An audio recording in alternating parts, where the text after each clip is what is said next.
mis Gorffennaf o Pwyllgor, Rheoli, Datblygu o'r awdurdod Parc Cenedlaethol at Ffordiau Penfro. Good morning, everybody. Welcome to the July meeting of the Development Management Committee of the Pembrokeshire Coast National Park Authority. This is a hybrid meeting with members and officers here in the Pwyllgor suite at Lannion and also joining us online. A warm welcome to you all, and also any members of the public and press who are present and who are observing these proceedings online. I'm Councillor Simon Hancock. I'm the chair of the Development Management Committee. All 18 members of the Pembrokeshire Coast National Park Authority are members of this committee, reflecting the importance of this committee in making decisions for the people and special qualities of the National Park.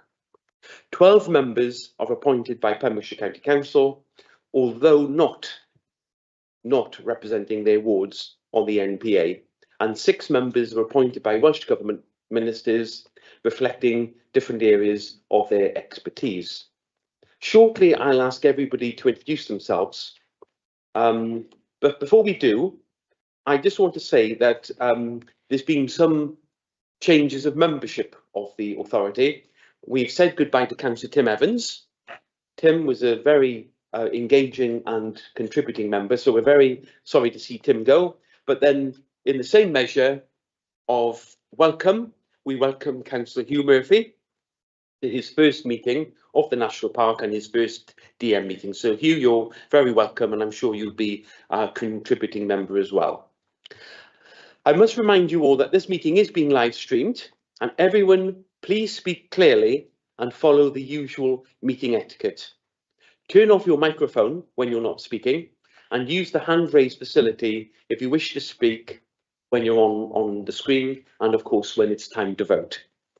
We have 5 applications for determination with us today, and afterwards there'll be an update on appeals.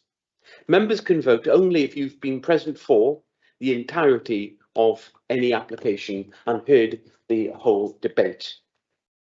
As always, I encourage all members to take part in our discussions, but ask you to be focused and succinct in your comments to ensure that we complete our business efficiently and effectively. We will have a break when it's appropriate to do so. We'll move on to the agenda shortly, but before we do, can I ask for everybody to, all the members, to introduce themselves? So we'll go on the table this way, members and officers on my left, and then we'll join everybody on the screen. So I'm Councillor Simon Hancock, chair of the DM committee, and on my left. Good morning, I'm Sarah Morris. I'm Director of Place and Engagement. Good morning, I'm Kate Attrell, Development Management Manager. Good morning, my name is Tony Macy. I'm the County Highways Authority. Jack Hauser, Planning Officer for the Pembrokeshire Coast National Park. Madeline Havard, I'm a Welsh Government appointed member and chair of the authority. Good morning, Councillor Vanessa Thomas, Pembrokeshire County Council appointee. Ie, bore da chi gyd, Cyngorwr Hugh Murphy, cynrychioli ar y dawnsio dros y dinas. Diolch.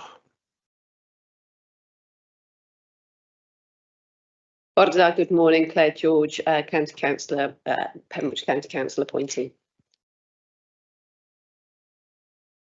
I'm Di Clements, Pembrokeshire County Council appointee. Good morning, I'm Caroline Rheoli, Democratic Service Manager, attending the meeting this morning. Good morning, Chris Williams, PCC appointee. Councillor Michael Williams, PCC appointee. Helen Gwenllian, aelod o'r Ffynodi gan Llywodraeth Cymru. Good morning, I'm Mike Kent, I'm the Monitoring Officer for the National Park.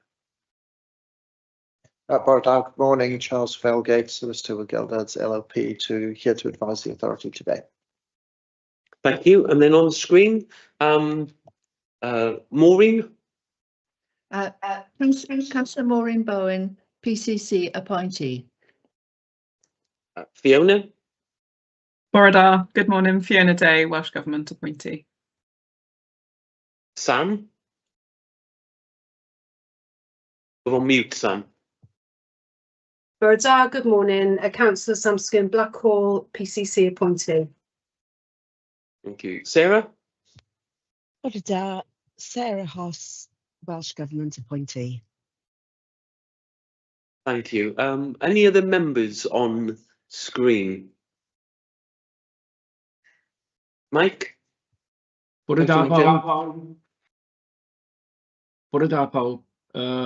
Cynghorydd Mike James, apwyntiad Cyngor Sir Benfro, Councillor Mike James appointed Pembrokeshire County Council. Diolch yn fawr. Diolch yn fawr, thank you. Are there any other members or officers online? Please, can you introduce yourselves? I can't see, the tiles are very small. So, anyone else present? No? Okay, that being the case, everybody, we'll move on to the agenda itself. The first item is to receive apologies for absence. Caroline, have you received any? I've received apologies from Councillor Bethan Price and Mr John Hogg. Thank you. Thank you very much indeed. Item 2, to receive any disclosures of interest by members and officers in respect of any item of today's business. So, looking in the room first, Councillor Chris Williams. Thank you, Chair. I'd like to declare a personal and prejudiced interest in NP 26/0145 full, the sauna in Saundersfoot, and I'm happy to leave the room. It's been debated. Thank you. Thank you very much. Are there any other declarations of interest here or on screen? I don't see any hands raised. No? Okay, thank you very much indeed. So then we move on to the minutes. We have to, Caroline, we have to positively accept and vote on these, presumably. Yeah. So we've got two. I'll probably take them separately, and one of them is very brief. This is to confirm as a true record the minutes of the DM meeting held on the, first of all, we do 3A. This is the meeting of the 3rd of June 2026. I'll happily move those from the chair. Is there a seconder? Dr. Madeline Harvard. And everyone happy with those, please show. If you were here. Of course, yeah. Okay, thank you. And then secondly, 3B. Oh, sorry. Thank you very much, Vanessa. So then 3B, minutes of the 24th of June 2026. Again, I'll move them for accuracy from the chair. Looking for a seconder. I think Di just got there, Councillor Di Clements. And likewise, please show your agreement with the minutes. Please show, raise a hand.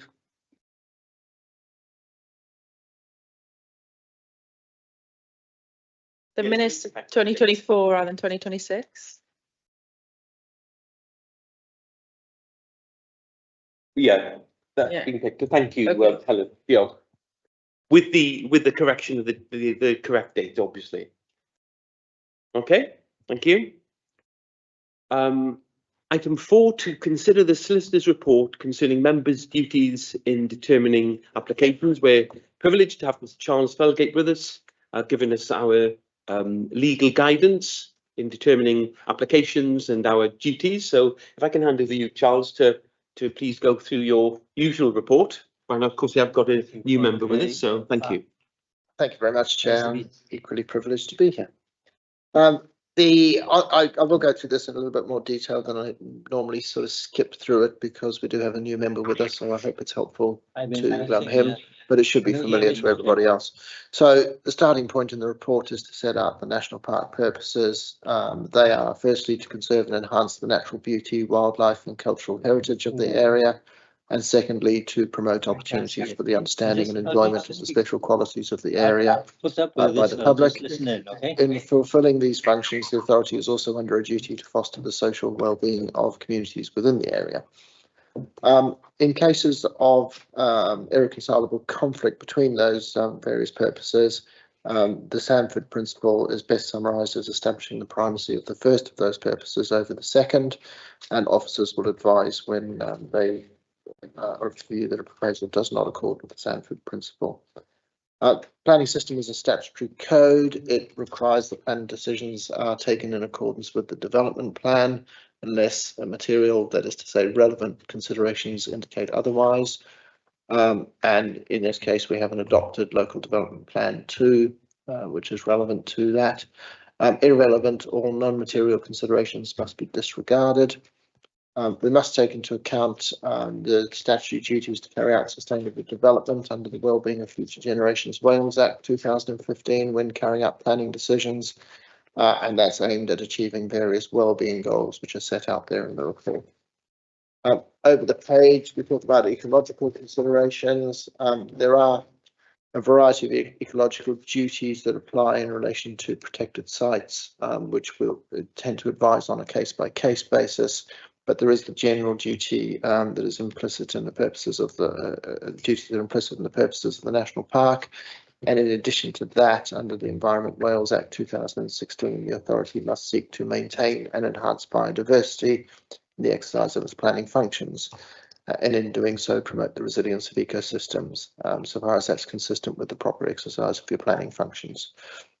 Moving on now to human rights, provided members apply the Planning Act lawfully and in a fair and impartial manner, they will thereby also have acted in accordance with the Human Rights Act 1998.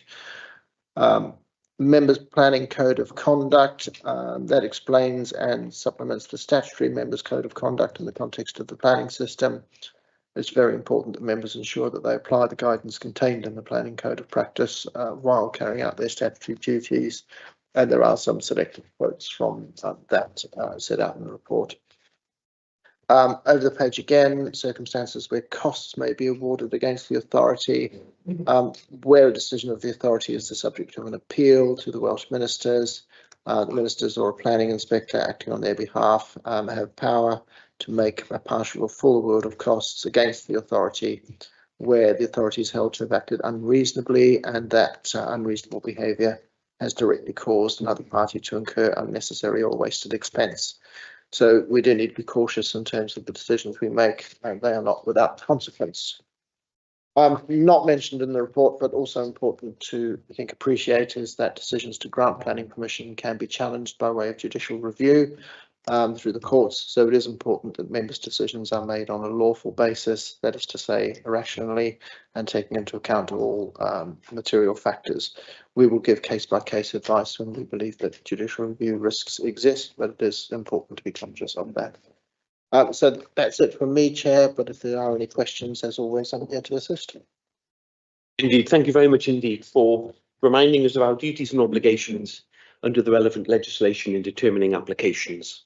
Are there any questions or points of clarification any member requires in respect of the solicitor's report? No? Okay, thank you very much indeed, and we're obliged. Thank you, members. That brings us on to the first of today's 5 applications to be determined. The first one is NP 23/0435. This is Tolbenny Hall Farm, Tolbenny, Haverfordwest, Pembrokeshire, SA 62 3XB. And you can see that the proposal is change of use of land for the formation of 11 touring caravan pitches, tent pitches, and the siting of 3 shepherd's huts, part retrospective to include retention of existing storage shed and facilities building. And I've mentioned the site location. The presenting officer is Kate Attrell. Kate, I shall hand over to you to your report, and then I will invite questions from members arising from your presentation. Thank you. Sure, Caderiath. Members will see there is a written report accompanying this presentation, and that is on pages 14 to 30 of the agenda before you today. The application is being brought to committee due to an objection from the Community Council. The Community Council have been consulted twice on this application due to the application having been revised during the time that we've had it. You can see here the site is not outlined in red, and I need to draw to your attention that the agenda red line isn't correct because that's the original red line that was submitted for the application, which has since been revised. So there is a smaller red line, which was revised this year by the planning applicant, which is here. So you can see the red line includes the access to the north and the site itself around the retrospective buildings that are also being applied for. The application is for 11 touring caravans. Oh, I forgot to make my cursor big, sorry.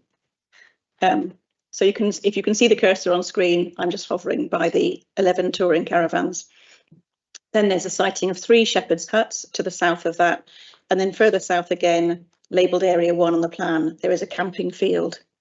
The intention would be that the applicant has requested permission for 11 touring pitches, up to 20 tents and 3 shepherds' huts to be located seasonally between the 31st of March and the 30th of September. There have been a number of revisions, as I referred to earlier, of this application since it was originally submitted. And we have recently received a preliminary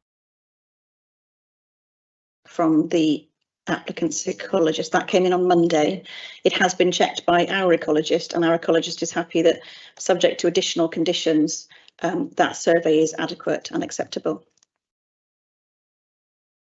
The 3 shepherds' huts that are proposed, only one of those is retrospective. There's one currently on the site.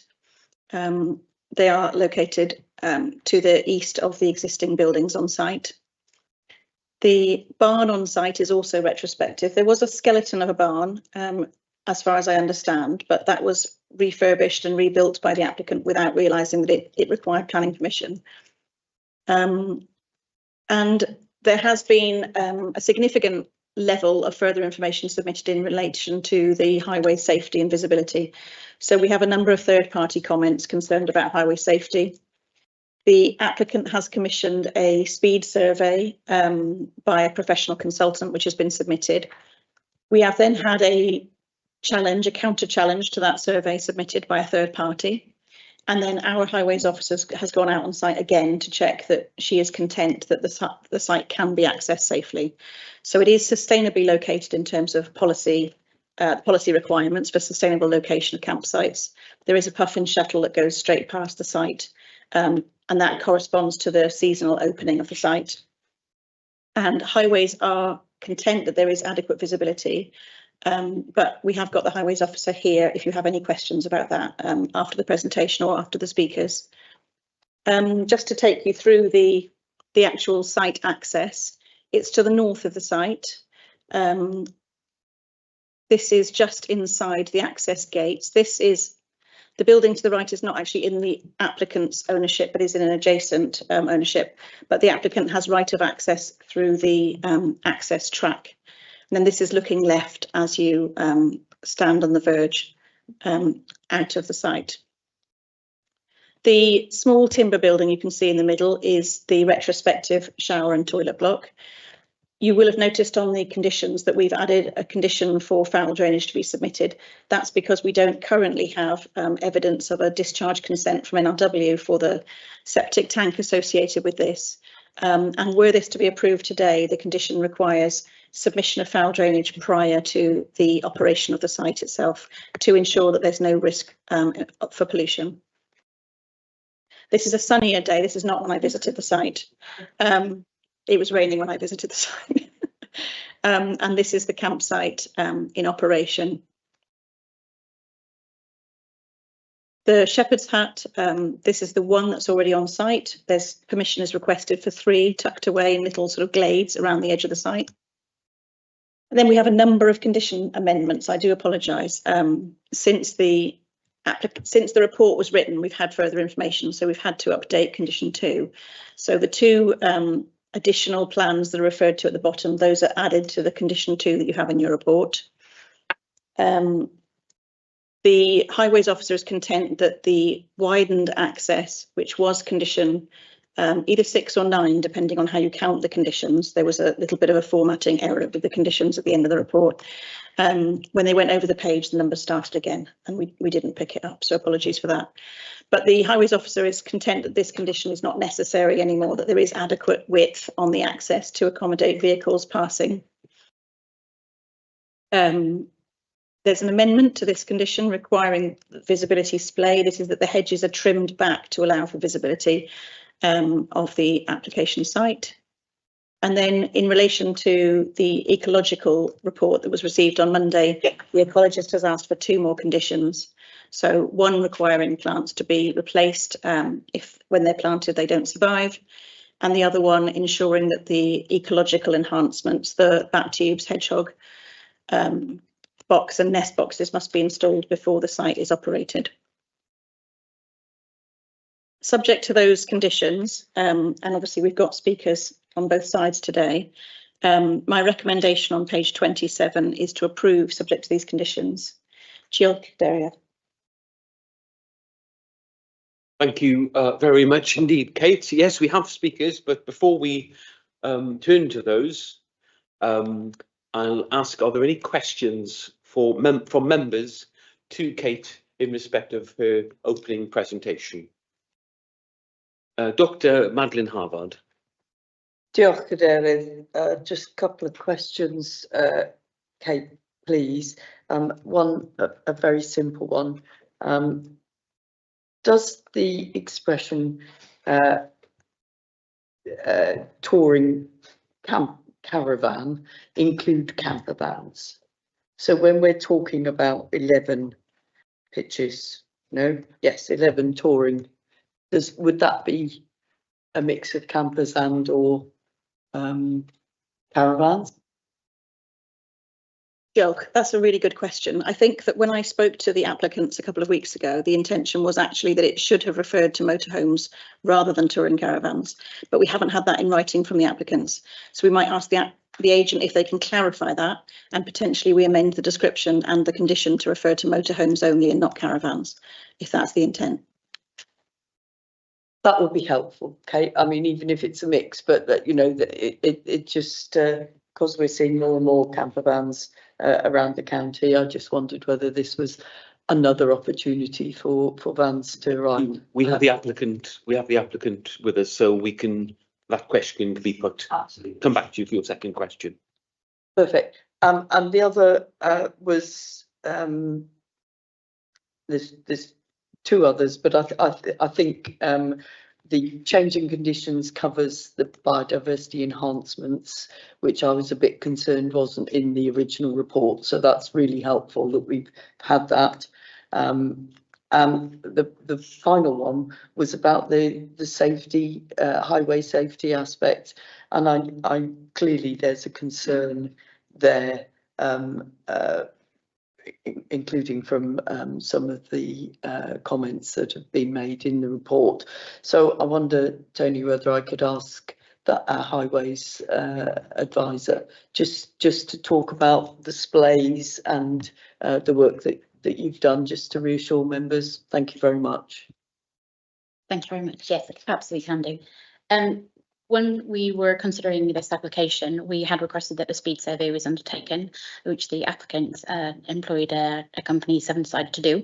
The data that came back indicated that the combined speed, so direction speed travel in both eastbound and westbound, was 32.7 miles an hour on average. Now, I recognise that the location of the tubes was taken just to the west of the access, which was in between the junction and the access point, and it wasn't undertaken on the east side. Just to clarify, when you are standing at the access and you are looking, the visibility of approaching traffic on the east is very good. So it's not necessarily that, it's the geometric layout of the road is curved on your left hand side as you're standing there. So it's more important to kind of understand what the speed of traffic is in that location.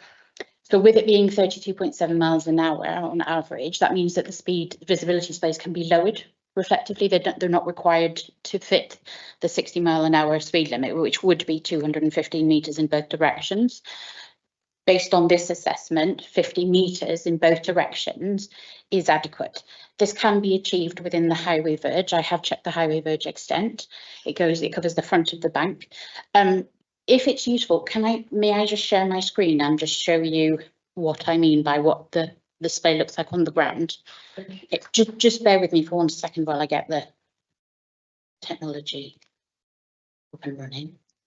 Okay, so if you can see, this is what's the access and the direction in which I have concern coming from the junction. You can see that around here, this is where the junction is. You can see that this is the bank here and it's slightly overgrown. If you go back to 2009, obviously when the council had slightly more money and was keeping up the maintenance of the verges more, you can see that actually the visibility along this particular side is quite good.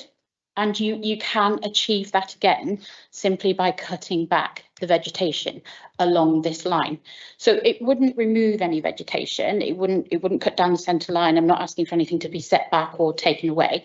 I'm just asking for it to be maintained and cut back, which is in the scope of the applicant to do, because it is within the highway verge, and we do ask that in other locations for the applicant to maintain the highway verge.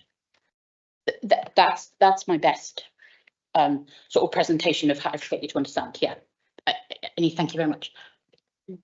Diolch, Tony. So it wouldn't need any physical widening at all. You that fits the advised.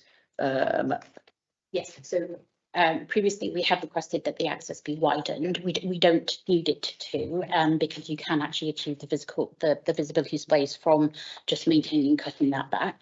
I understand there's a little bit of where the highway extent ends and where the private land ownership is, that is in that access, but that access at that gate is 3.7 metres wide, so it's still wide enough for vehicles to enter.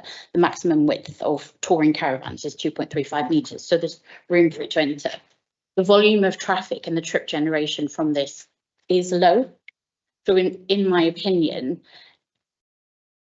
the instance of two vehicles entering and exiting simultaneously would be very low, which obviously our belt and braces would be to have it widened. But again, upon reflection and upon looking at, the volume of traffic on this particular highway, when the survey was undertaken, and having been there again last night and having a look around and just checking, I do think that we could leave the width of the access as it is. Yeah. Those excellent questions. Councillor Chris Williams. Thank you, Tony, for that information. You mentioned in your conversation then regarding that there's a great responsibility to make sure that verge is cut. How is that going to be maintained in the years ahead, and making sure that visibility will always be there for use on that road, either in or out the site? Yes, thank you. With that, it is part of the planning permission, so it would be put on the applicant to maintain that. Failing that, if we do get reports that it is not maintained, it can be taken up through enforcement, because it is part of the planning condition. And we do issue letters to applicants who own the site to say you are required to maintain this, to kind of give them a chance to do it. Failing that, maintenance will go out and they will do it themselves, and then it's taken forward from there. Thank you. Thank you for the question. Councillor Claire George. Diolch, Cadeirydd. Thank you, Chair. My question was building on Madeline's, really, looking at the pictures. If they are to be touring caravans, switch that one on. Don't know why it's on. Well, it was on because I wanted to speak, but sorry. But it must have got two on at the same time.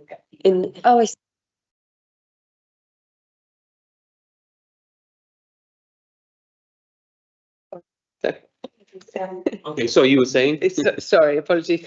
My question was building upon Dr. Haver's question, in so much as if it is touring caravans, I couldn't identify from the picture where you'd put the car once you put the caravan in place, and it looked like it would be quite cluttered. So that kind of distinction between motorhomes and touring caravans, and if it is touring caravans, where do the vehicles associated with those go? Thank you, Chair. Hopefully this helps. I presume that the applicant will clarify that it's motorhomes, in which case there's no clutter of additional vehicles, and actually it makes the access to the site much easier if you've just got a single vehicle entering and exiting rather than touring caravans. But we'll hear from the applicant later. Hopefully that helps. Thank you. Councillor Di Clements. Apologies, Chair. Just noticing on the reference number that this is MP23. So has this been going on since 2023? And just perhaps you could give us a little bit of history of why it's been so long. And also just going back on the highway issue. Obviously it's retrospective, so there's just been the one shepherd's hut, and it's been used as a seasonal campsite. What time is that? What do you classify as a seasonal campsite? I know what you've said for the application, but for the previous one, has it been running from March to October? Because I'm thinking, you know, have there been any incidents of accidents or you know, incidents at all? So if there hasn't been, I think then that proves that perhaps the highways issue is dealt with reasonably well. So just a couple of questions there, please. Okay, thank you. And sorry, one other. The shared access. I saw in the the Havens Community Council about the shared access, or somebody somewhere. Sorry, so apologies. But I was trying to understand it on the map where that track also goes. So how much traffic will be going down there as well as the potential campsite? Thank you. Okay, we've got those 3 questions answered for you. Sure, I've written them down so I don't forget. So the first one, why has it been going on so long? The applicant had a set of exceptional personal circumstances that I don't want to go into in public, but there has been an exceptional set of circumstances, which means it has taken longer than it would normally do.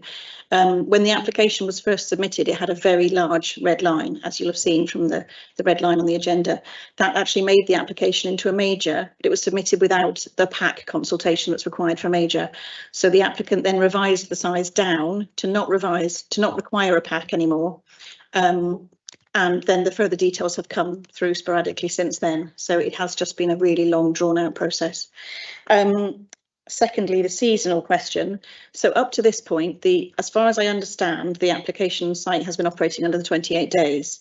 There has been an enforcement case in relation to the buildings that were there that weren't allowed as part of the 28 days. So those retrospective buildings are covered within this application. That's the toilet block and the barn that you can see on the screen.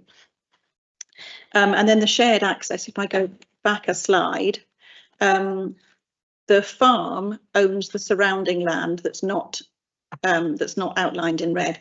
So all of this land is owned by the farm, and the adjacent occupier, I think, is speaking today, so they can explain the level. I think there's a level of farm traffic. So as far as I know, there's livestock on the farm, and there are farm vehicles entering and exiting during the course of the year.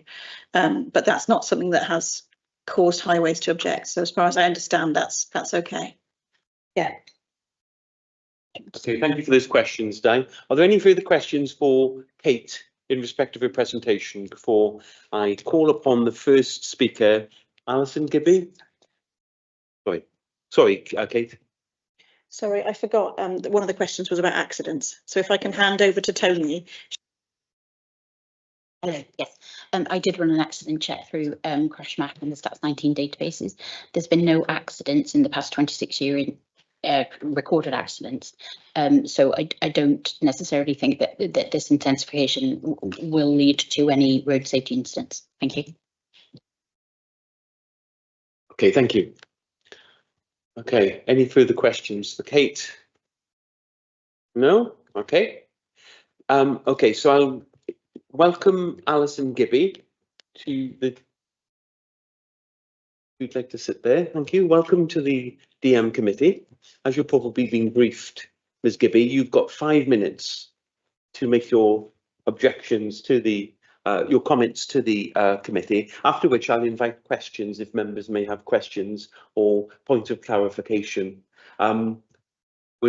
Obviously it's being monitored in terms of giving everyone the same amount of time. So you've got 5 minutes, and when 4 minutes is up, we'll give you a little indication. You have a minute to wrap up and conclude your comments.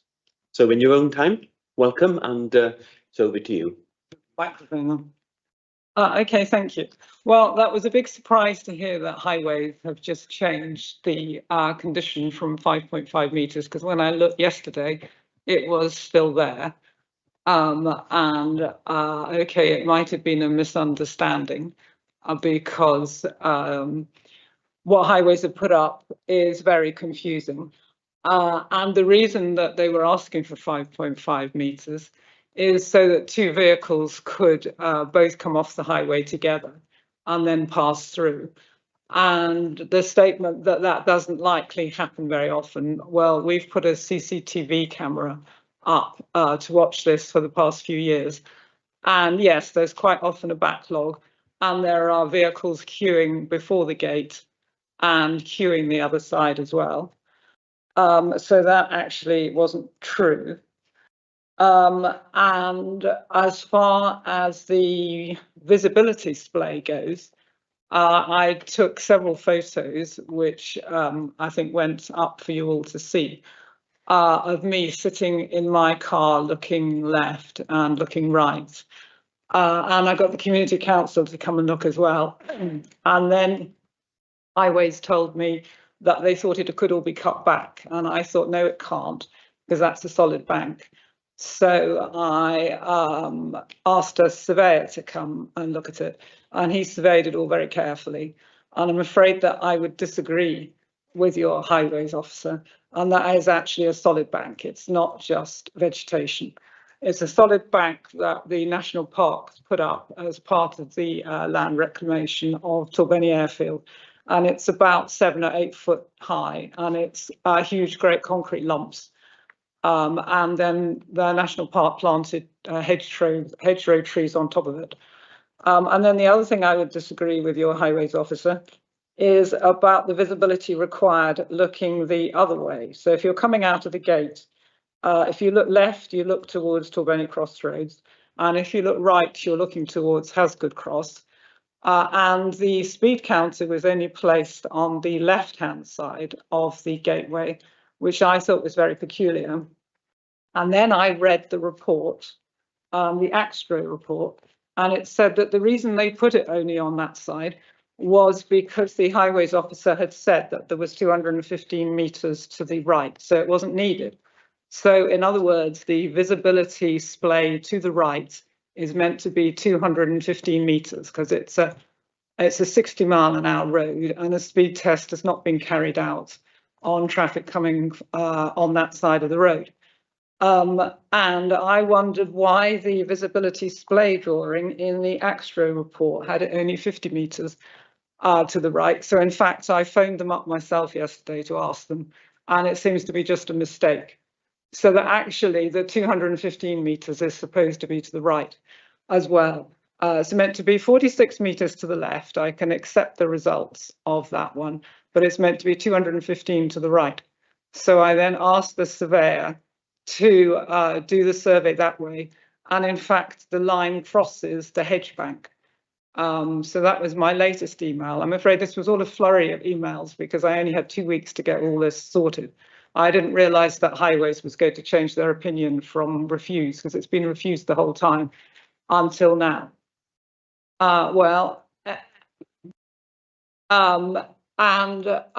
Yes, so there is not a visibility display that is required, and it is still dangerous. And as I said, I went to look at it with the community councillor, and they're not happy about it. And I went to community council yesterday evening, and there's no change of opinion. What else did you say? I don't know if I've had my 5 minutes yet. I've got 1 second left. 1 minute. Okay, thank you. Because I couldn't read what I'd written because of the change in the highways thing. Right. At the moment, the campsite is currently advertised as being centred around 2 wildlife ponds, which is that extra area. And it says it will be open from the 5th of August. So I think that actually they will be using the entire campsite, and that cutting it in half was just a very clever move to mean that they didn't have to fulfill the extra obligations that they would have done to make it a larger area. They've used the irrigation ponds ever since it started, and it's still currently advertised on pitchup.com as being centred around 2 wildlife ponds. And as for the, okay, very fast. My current sentence. I don't see how you could have a drainage field from the septic tank because it's under a parking area, and you're not allowed land drainage under a parking area. Thank you very much indeed, Ms. Gibby. I think before I ask members to ask any questions of the objector, perhaps Tony, could you respond to some of the highways issues that the objectors just mentioned? Thank you. Yes. Thank you, Mr. B. I don't think that it is what we have changed our opinion completely. In the first instance, when it was when the planning application was submitted. Excuse me, I can't hear. I do. Is that better? Is that better? Can you hear me now? Can hear a bit. Well, you need to turn yours off. How do I turn it off? That one. No, the next one's like that. Thank you. Right, if you Yeah, please let me know if that's better. It wasn't that in the first instance we refused it. There was insufficient information for us to make a recommendation on it. So that's when we had asked for the speed survey to be undertaken. For a 60-mile-an-hour road, the standard belt and braces approach would be 215 metres in both directions, subject to a speed survey, where the speed survey identified that the actual speeds on the road was 32 miles an hour. But this means that the visibility can be stepped down accordingly. And according to DMRB, when we look at the approach, the measure of speed is not the, sorry, just give me 1 second to find my note on it. What we are looking for in a speed survey is representative traffic flows that indicate vehicles are indicate the vehicles are travelling well below the 60 miles an hour. The measurements for journeys shall be taken on the approach to a scheme extent. They're not taken at a site extent where people could be stopped turning and speeds are lower. They're taken on the approach. For us, the approach which requires the most scrutiny would be the one on the westbound side. Again, as I said, when you look at it, when you're standing on site, there is far more visibility because the road is straight in geometry and there's insufficient forward stopping distance for vehicles driving on that road to see vehicles exiting. That's why my comments, which Astro said, we're not bothered. It basically means I know that there's sufficient visibility. Driving up and down the road, vehicles are not travelling at 60 miles an hour. In the speed survey, there were only 3 vehicles which travelled between 40 and 45 miles an hour. And that was 3 vehicles in total over a 24-hour period. No vehicles went above that speed category. Vehicles drive according to the condition of the highway. Most vehicles driving on there are not doing 60 miles an hour because it feels like 60 miles an hour would be too fast for that location. So in that opinion and based on that evidence, this is why I indicated that 50 miles an hour or 50 metres in both directions would be satisfactory. I'm just looking to see if there's any other points that Ms. Gibby has raised that I haven't. Why we have, oh, sorry, I suppose the most pressing question is why we have changed the width and we don't require it to be extended anymore. As I said, because of the volume of traffic coming in and coming out, and given the dispute over the land ownership, I don't think it would be a safety requirement to necessarily have that width in place. I'm unaware of any CCTV which indicates that there are vehicles stacking. In my opinion, when I was there, both site visits, the road was not busy at all. There was no passing traffic. There was no vehicles turning. So for me, it seems to be a low volume traffic road. Thank you. Thank you. Members, do you have any questions of the objector?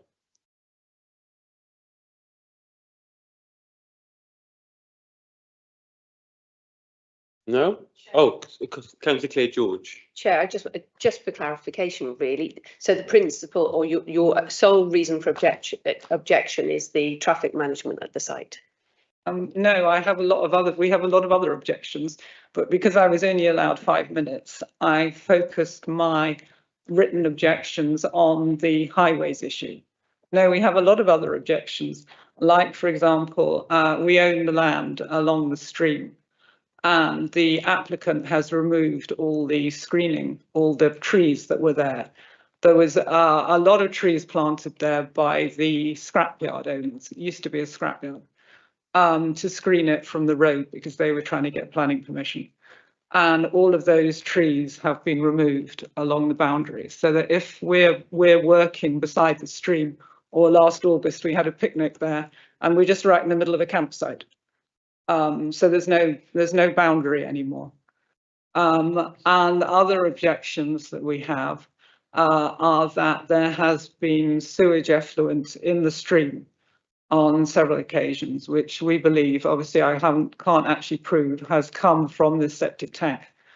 And as I said, I know a lot about septic tanks because I have my own sewage treatment plant, and they're not allowed to be put, the drainage field, according to the building regulations, obviously you need to check this, is not allowed to go under a parking area. It's not allowed near a water course. It's not allowed near a building.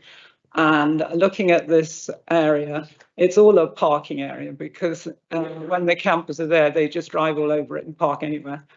So there wouldn't be anywhere to put a drainage field. And where have we got to? Yes, the other objections are that this is an active farm. So there's a lot of farm traffic going up and down that roadway. We own, between us, there's 2 branches of the Gibby family that own the farm. We've got 220 acres and 200 breeding sheep, which goes up to 500 when they've lambed, and 60 cattle. And we do contract work as well. And the machinery shed is right next to the campsite, which is labelled as a stores shed on your site plan. So all that machinery is going up and down and queuing. As I said, I've got photos on the CCTV camera of combine harvesters, tractors and trailers, tractors with mowers, all of that, all stacking behind holidaymakers, trying to get out of the gate. And where else have we got to with the objections? Does that answer your question, Councillor George? Thank you very much. I just had one very small reason. On the CCTV camera, I actually caught a camper peeing on the roadway. Okay, thank you. Any further questions before we? No? Okay, thank you very much indeed for your representations to the committee. We do have a second speaker, public speaker, in respect of this application, and that is Mr. Zach Addison. Oh, back here. Mr. Addison, if you'd like to come forward and sit at the table. And as I indicated to the previous speaker, you've got up to 5 minutes to speak to committee, and then you're the agent for the application, and then I'll invite questions from members if they have any points of clarification for you. So you've 5 minutes, 4 minutes, you have a minute's warning to sort of wrap up, and you've got this microphone on. Good morning to you all. Thank you for hearing this application. So those of you that don't know me, I'm Zach of Addison Design, here speaking on behalf of our client, Mr. Stoddart, today. So just to kind of, how we've got to this point, as mentioned, our client and his late wife started the site as a 28-day site, and it was formerly a scrapyard, and in credit to them, they've turned it into a beautiful place down there. There's no remnants of the scrapyard left, and instead it's a beautiful little haven down there. And because of that, the applicant is not trying to go OTT. He doesn't wish to be a grievance to anybody, and that is reflected in the scale of the site. So to answer the question that arose earlier with regards to what type of vehicle will actually be parking on these hard standings, and the answer to that is motorhomes. So although the hard standing is referred to as a touring caravan pitch, because I suppose that's its term, the applicant is only looking to invite motorhomes and is happy to cap the length at vehicles no longer than 7 meters in length. So I hope that answers that one for you. Along the application, the applicant has done whatever's been asked of him. From an ecology perspective, he's done preliminary ecological assessments, and these have always come back positive. Mentioned on what came in on Monday was a further update on that. From a biodiversity enhancement perspective, is happy to go above and beyond. So we now include things like swallow cups, swift boxes, the creation of new hedges, planting of trees, pollinator plants. It couldn't be more incorporating of biodiversity enhancements if it tried, and the level of enhancement is in comparison to the scale of the site, the enhancement measures are massive. As mentioned with the highway stuff, a survey was conducted by Axtro, the highways consultants, and the findings you've heard. And I hope, again, mentioning that it's motorhomes as opposed to touring caravans helps to answer that one. Again, the site is, you know, a beautiful little haven, and the applicant isn't looking to take from that at all and instead add to it, which is why we are only talking about 11 hard standings, 1 tenting field and 3 shepherd's huts. In that tenting field, it will be a maximum of 20 tents at any one time. With regards to like surface finishes and stuff down there, we're not looking at any kind of additional concrete or tarmac or anything like that. The hard standings are to be like a type 1 sub base, like your purple scalpings. So it will allow for natural filtration, that kind of thing. So we're not looking to, you know, we're not going to cause flooding elsewhere or something like that, because it has the natural filtration ability. And then the retrospective side of things is one of them being the storage shed, which was an old RAF type building, which the applicant roofed over when it was in poor condition. That is just simply storage for the caravan site. It's not looking to be anything more than that. And then there is, you've seen the pictures of the small toilet block, which is the facilities building then for campers and tents and that kind of thing. And then there is 1 shepherd's hut there. The application has, you know, like I said, the question was raised as to why it's from 2023. And just to kind of reflect what Kate said, Andrew has gone through a lot during this application, and that is reflective in the time it's taken. Information has come from all different spots, and lots of different consultants have been used during the application time period.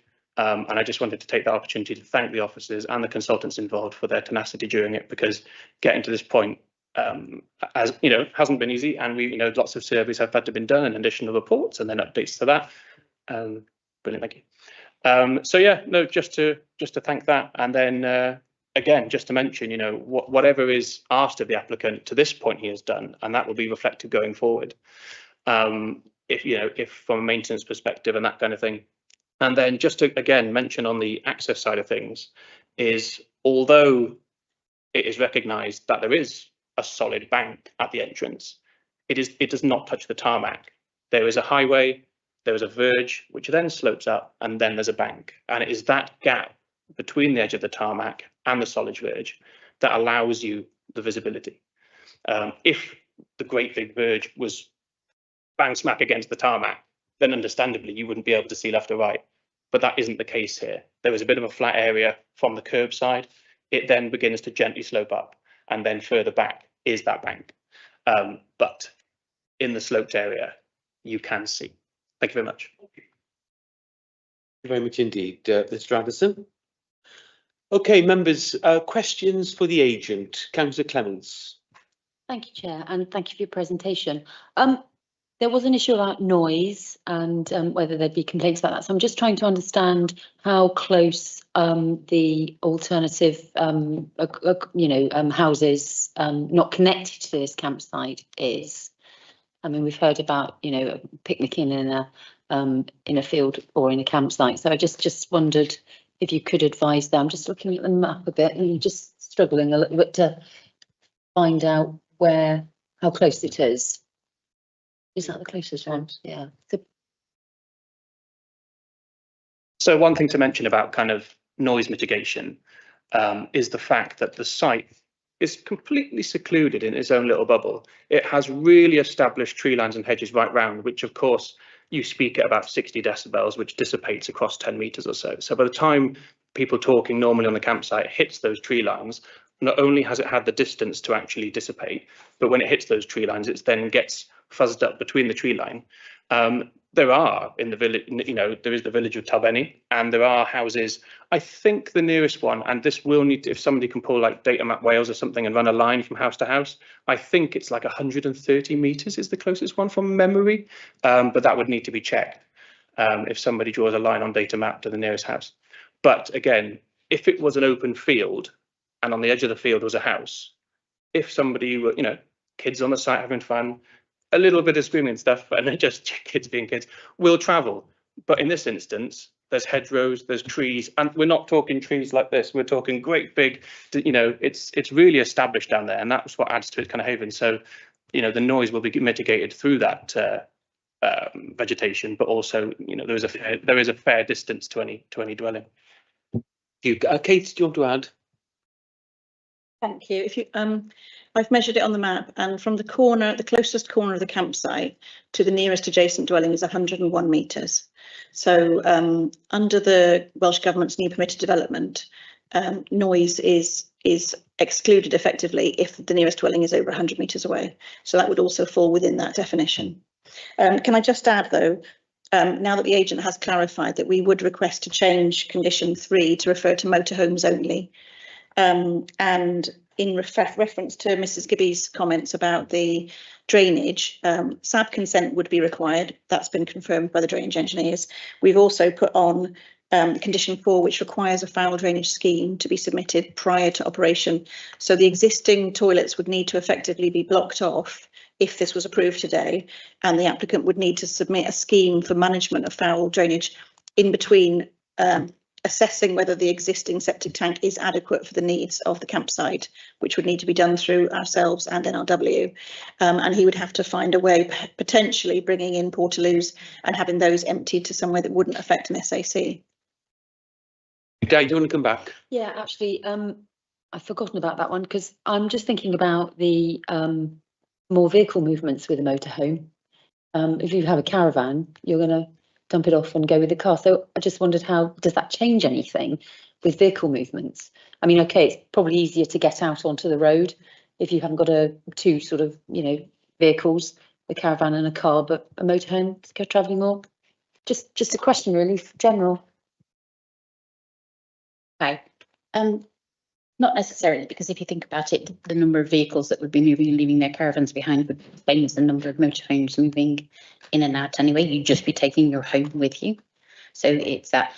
We do expect kind of, on average, let's say there's about 5 movements in an hour going on, because if you think that people will arrive and then they'll depart, so that's 2 movements. They may do that once a day if they wish to travel around. Some people arrive on site and stay on site and don't want to go anywhere. But on average, about 5 movements an hour, which is not that significant on the public highway. Thanks. Okay, thank you. Dr. Madeline Harvard.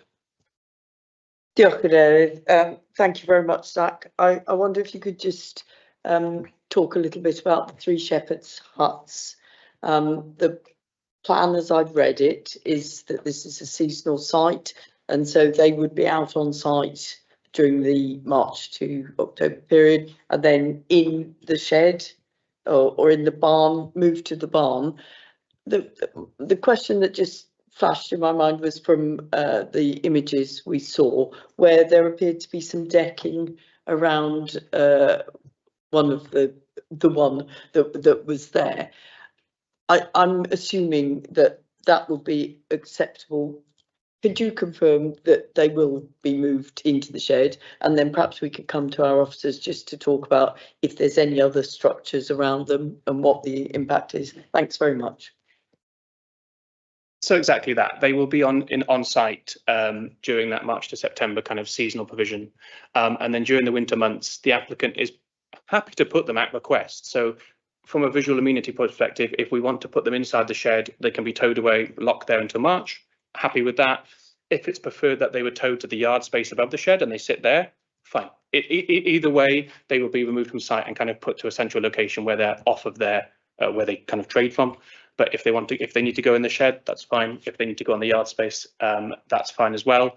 And then with regards to the decking, it doesn't have any form of like concrete foundation or anything. The posts aren't set into the floor, so that is actually with a telehandler. The forks can pick it up and it'll be taken away as well. So those 3 kind of little glades, the pockets you see outside of the seasonal period, will only be empty glades. Sarah, she wants to. Yeah, just to say, we've got condition 3, which requires the removal. So they would need to be removed from. It wouldn't be acceptable to store them in the yard. They would be required to be removed from the land. And then condition 5, which retains the existing shed only for storage uses ancillary to the campsite, and not for any other commercial or independent. So that's covered, and also the decking as well. That would be removed. Okay. Thank you very much. Okay, we're still on questions to the agent. Any further? No? Okay, thank you very much indeed, Mr. Addison. Most grateful for you attending today. We've had the officer's presentation, we've heard from an objector, we've heard from the agent, and members have had ample opportunity to ask questions. So I think we'll proceed swiftly into the debate part of this application. Who'd like to lead on first? Councillor Clements. Thank you. I think I'm content with the explanation about the access, the arrangements for the campsite, the fact that it's going to be removed through the winter. I think it's a really good, useful, a good use of a brownfield site compared to what it was. It's good that we're sort of spreading some of the tourism offer inland rather than on the coast. We want to encourage tourism, but it's away from perhaps those more honeypot areas. So I'm actually going to propose that the officer's recommendation, but I would like to just suggest, because I love peace and quiet, whether a condition or an informative could be about, say, a quiet time after 10 o'clock or something. Is there anything that we could put in to say, actually, we'd like you to consider this, the applicant? Is that something we consider? Thank you, Chair. Thank you. Thank you. Yes, we have consulted Environmental Protection, but we haven't had any comments back from them in terms of any noise complaints. But we could ask for a noise management scheme as an additional condition to be submitted, and that would involve potentially the applicant putting up signs on the campsite itself, and maybe in their terms conditions asking there to be a quiet period. I'd probably say 9 PM actually rather than 10 PM. Yeah, I was just when you've got people who live next door who are there all the time, who are potentially having to work rather than being on holiday, I think probably 9 is what we would normally recommend. Yeah. Okay, thank you. So would that be added as a new condition? Okay. Okay. Thank you. So, Di, you're moving the recommendation. The officer's recommendations of approval appear over pages 27, 28 and 29. Obviously, they're much amended from as they appear on your agenda pack. Right, the next thing I'll ask is if a seconder. Sarah, were you seconding? I just saw Sarah Hoss's hand go up. Yes, yes, absolutely. Oh, thank you. Sarah Hoss, thank you, Sarah. Sarah is seconded. So moved by Councillor Di Clements, seconded by Sarah Hoss. So we'll still continue the debate. Yes, I was hoping to have a word, actually. That's okay.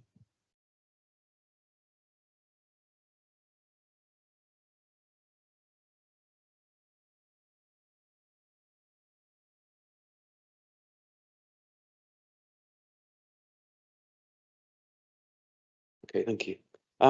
Okay. Yes, Sarah, did you want to speak as well? Just very briefly, I wanted to really support what Di Clements had said about this application, and I wanted to ask, wasn't the Puffin bus service mentioned during the presentation? Because in my experience, if you're using a motorhome, it's actually quite nice to leave it on the site and go off then and access seasonal public transport that's available. So I think that was what was said at the very beginning, and I just wanted to mention that. And I think it's also an interesting site for people to visit in terms of the offer that we have and the access to seeing real rural life and you know, a very active farm. So I'm happy to second the proposal. Thank you, and thank you for that comment. It's certainly important to have accessibility to these sites. Any Dr. Madeleine Harvard? Diolch, Cadeirydd. Yes, I will perhaps default to my usual comments and thoughts. It looks like this has really changed a previous industrial site effectively. I mean, it was the airfield site, it was concrete, then it was a scrapyard.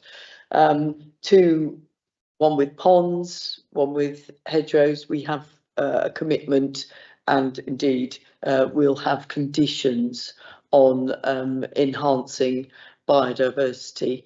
So to my mind, as Councillor Clements has highlighted, and indeed Sarah Hoss, we have an opportunity here to regularise the use of an inland site, making use of a site that previously we would not have been proud of as the park, to one that has the potential to be a really excellent provision for visitors.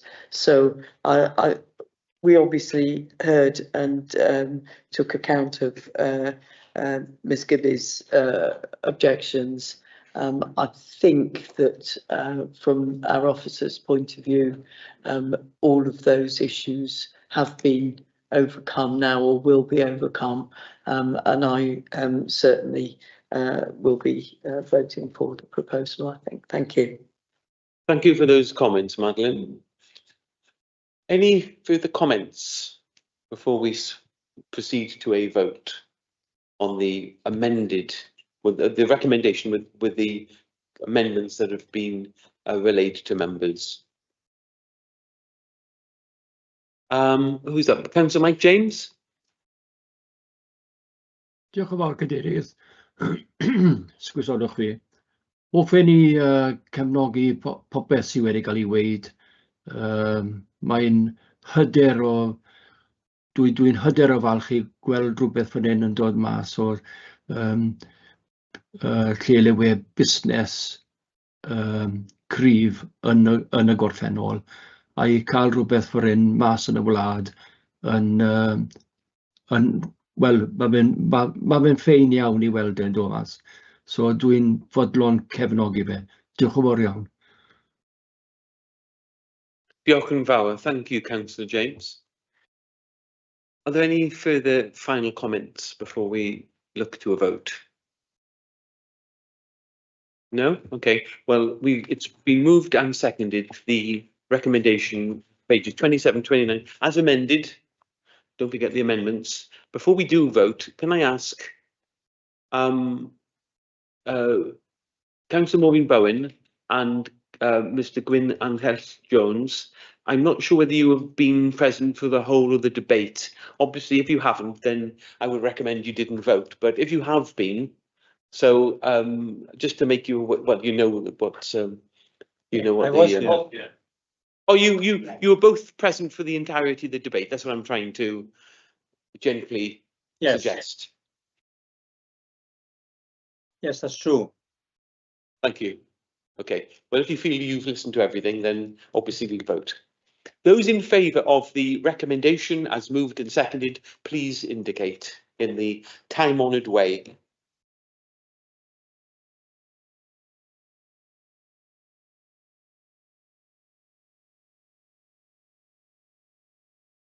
Could we please have a... Is that unanimous? So I don't need to call for any against and no abstentions? No? Okay, well that's unanimously carried. Thank you. Now the next application I suspect will be quite a considerable debate. So I think we'll probably have just a 5-minute break because people have to leave and come back. So, and obviously this sort of weather, you want to have regular breaks. So we'll have a 5-minute break and we'll come back for the next application.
Okay, thank you, members. Thank you very much indeed. After, I'm sure we all appreciate a little short comfort break. We're now on the second application we have to determine today. That's application NP 260145, Saundersfoot Harbour, Saundersfoot, Pembrokeshire, SA 69 9HE. And as you can see, proposal, one small timber wood fire sauna and associated booking hut on the harbour. So that's the next item we've got to determine. And I believe the head of planning, Sarah, you're going to present this for us.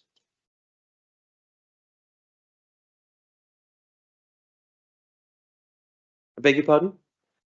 Oh, yes, of course. Yes, Caroline. Could I just point out that Councillor Williams has left the meeting because he's speaking, he's declared a prejudicial interest in speaking. Yes, indeed. Councillor Chris Williams has left. He's no longer on the committee for this item. Chair, sorry, I think previously we've had this discussion and anybody who was going to present was able to hear the presentation by the officers. Yeah, that's the approach we've adopted previously. I think that's the fair. Exactly.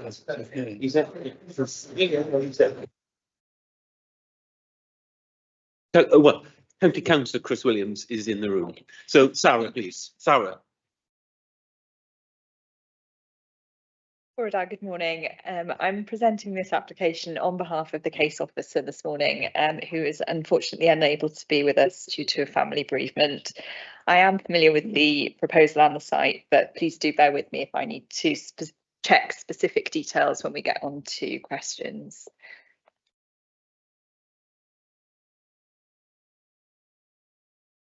This application seeks permanent retention of an existing sauna facility and a booking hut at Saundersfoot Harbour. The sauna was granted planning permission under application reference NP 240155 full for a temporary period of 2 years by this committee in June 2024. The permission then granted related to the change of use of the land. This application seeks permanent planning permission for the siting of the sauna. It also seeks permission for retention of the booking office. The permission is being considered by committee as the application has been called in by the local member. And we've got a red outline here showing site within Saundersfoot Harbour. Since the report was written, I have the following verbal updates for members. A petition has been presented in support of the proposal by Mr. Phil Baker, who is speaking as a supporter later on. This has 558 signatures collected in person locally and was not online, so it was in-person signatures. Late written submissions have been sent to members by the applicant on Saturday in support of the application and in response to the committee report publication. These have been published on our website since early Monday morning, providing an opportunity for third parties to review those comments. I will broadly summarise the points raised, but you will be hearing from the applicant later on and you will have the opportunity to ask her any detailed questions around that.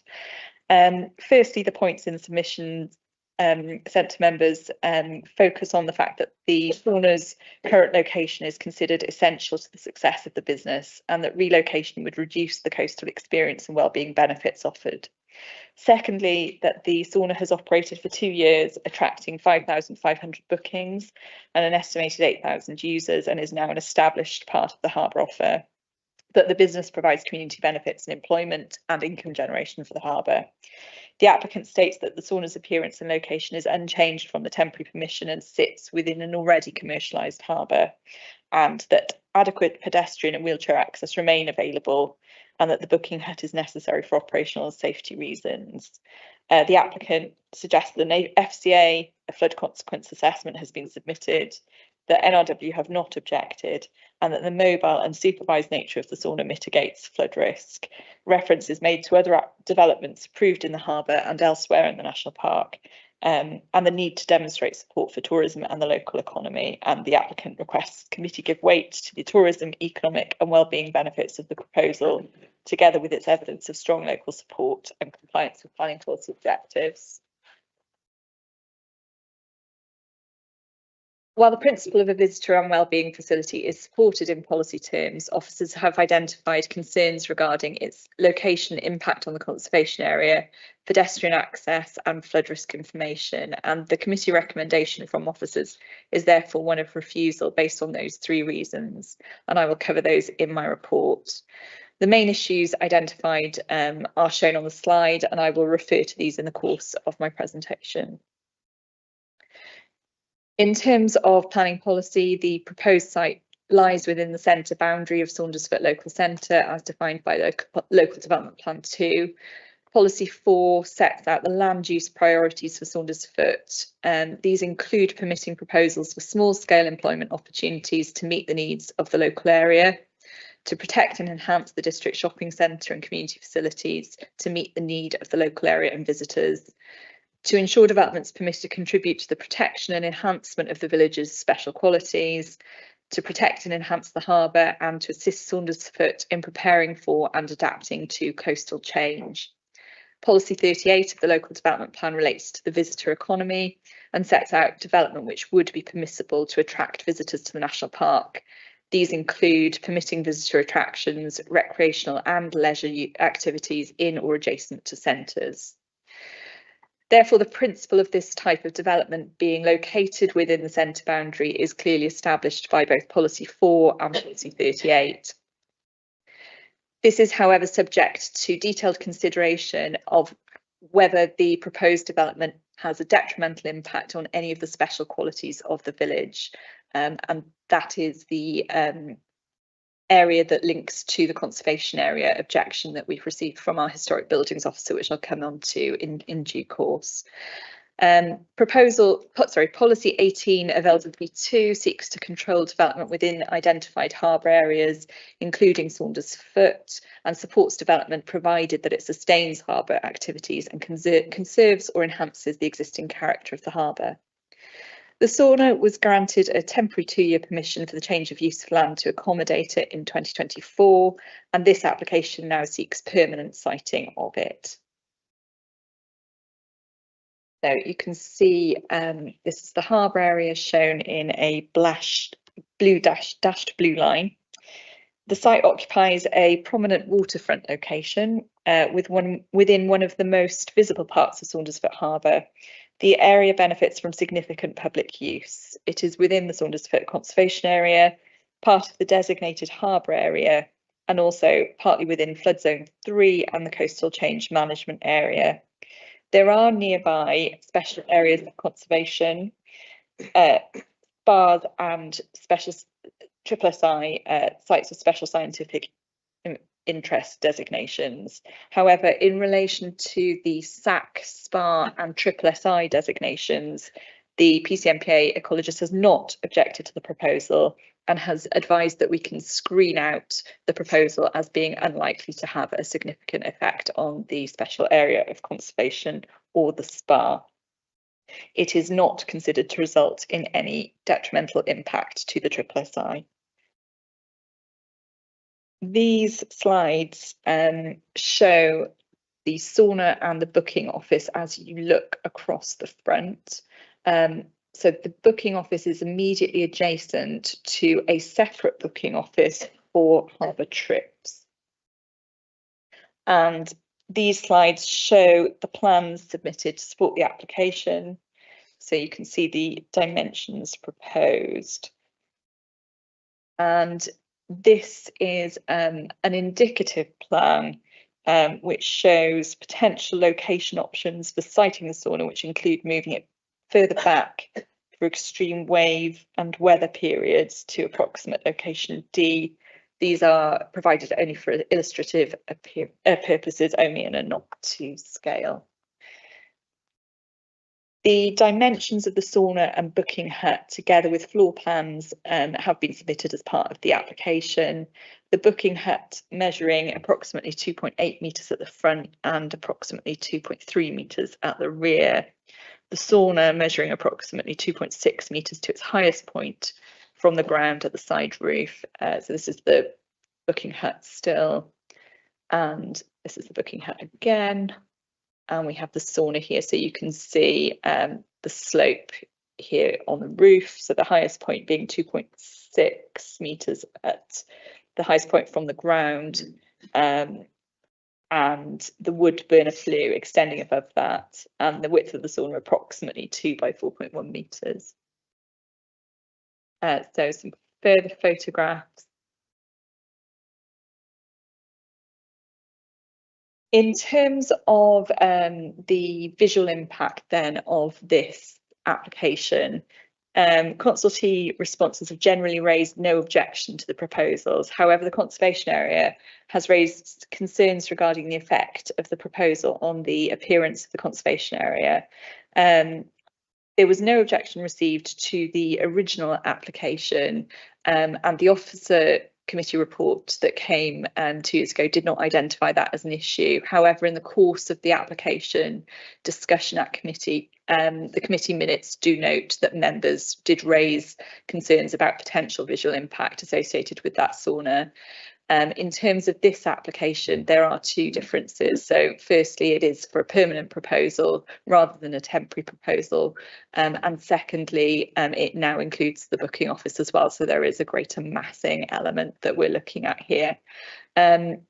So in terms of the legal duties on us, Section 160 of the Historic Environment Wales Act requires that when considering planning applications, we pay special attention to the desirability of preserving or enhancing the character or appearance of the area. And in terms of it is in terms of appearance rather than character, I believe that the main concern is raised, but I will defer to our Buildings Conservation Officer, who is here to take any further questions that members may have on that aspect. This is a copy of the adopted map of the Saundersfoot Conservation Area SPG. The yellow is identified as essential open area within the conservation area, and I am hoping that you can see my cursor, and I'm very grateful to Jack for helping me in making it large and pink, which was beyond me.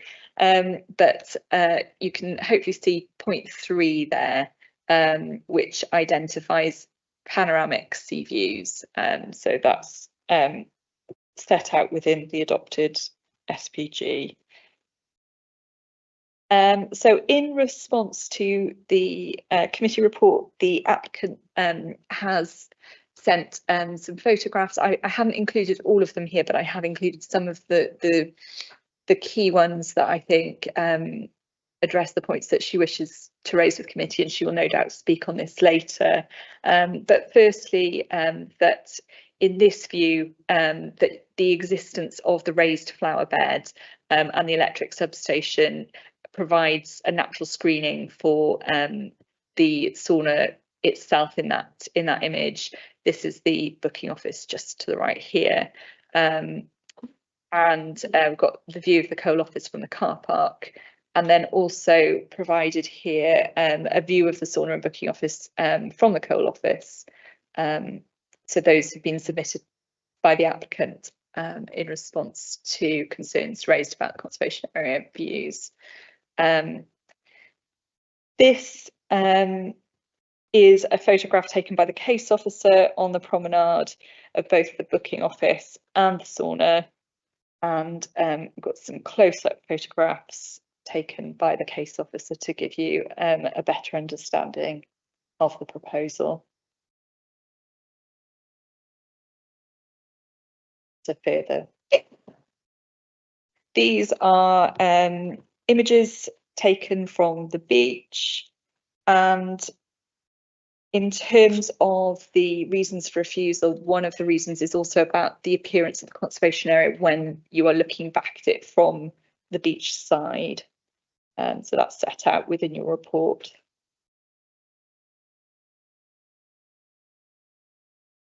So other key issues include pedestrian access along the promenade. It isn't sorry, the photos here show the width available for passing the sauna in one of the permissions in which permission is being sought for permanent siting. And it is recognised that the current application retains access along the promenade for pedestrians, including wheelchairs, pushchairs and prams. The width of the promenade is, however, reduced, and this creates a natural pinch point, which does restrict the ability of users to pass each other at this point. And in considering applications, we do need to consider our public sector equality duty, to consider those with a range of disabilities, which may include those with visual impairments. So this has been flagged as a concern by officers, and it is considered that this is not well designed in terms of overall accessibility, and that forms the second reason for refusal in your report. The final concern raised in the committee report is in relation to long-term flood risk. Since the previous temporary application was approved, we have had a change in policy in that we've had the publication of Technical Advice Note 15 by Welsh Government, and that relates to development, flooding and coastal erosion. That now requires the submission of flood consequence assessment documents for anything in a Zone 2 or a Zone 3. And therefore, we did request a flood consequence assessment to support the current application. Oh, bear with me, I don't know why I've yeah. It's appear to have lost connection. Apologies.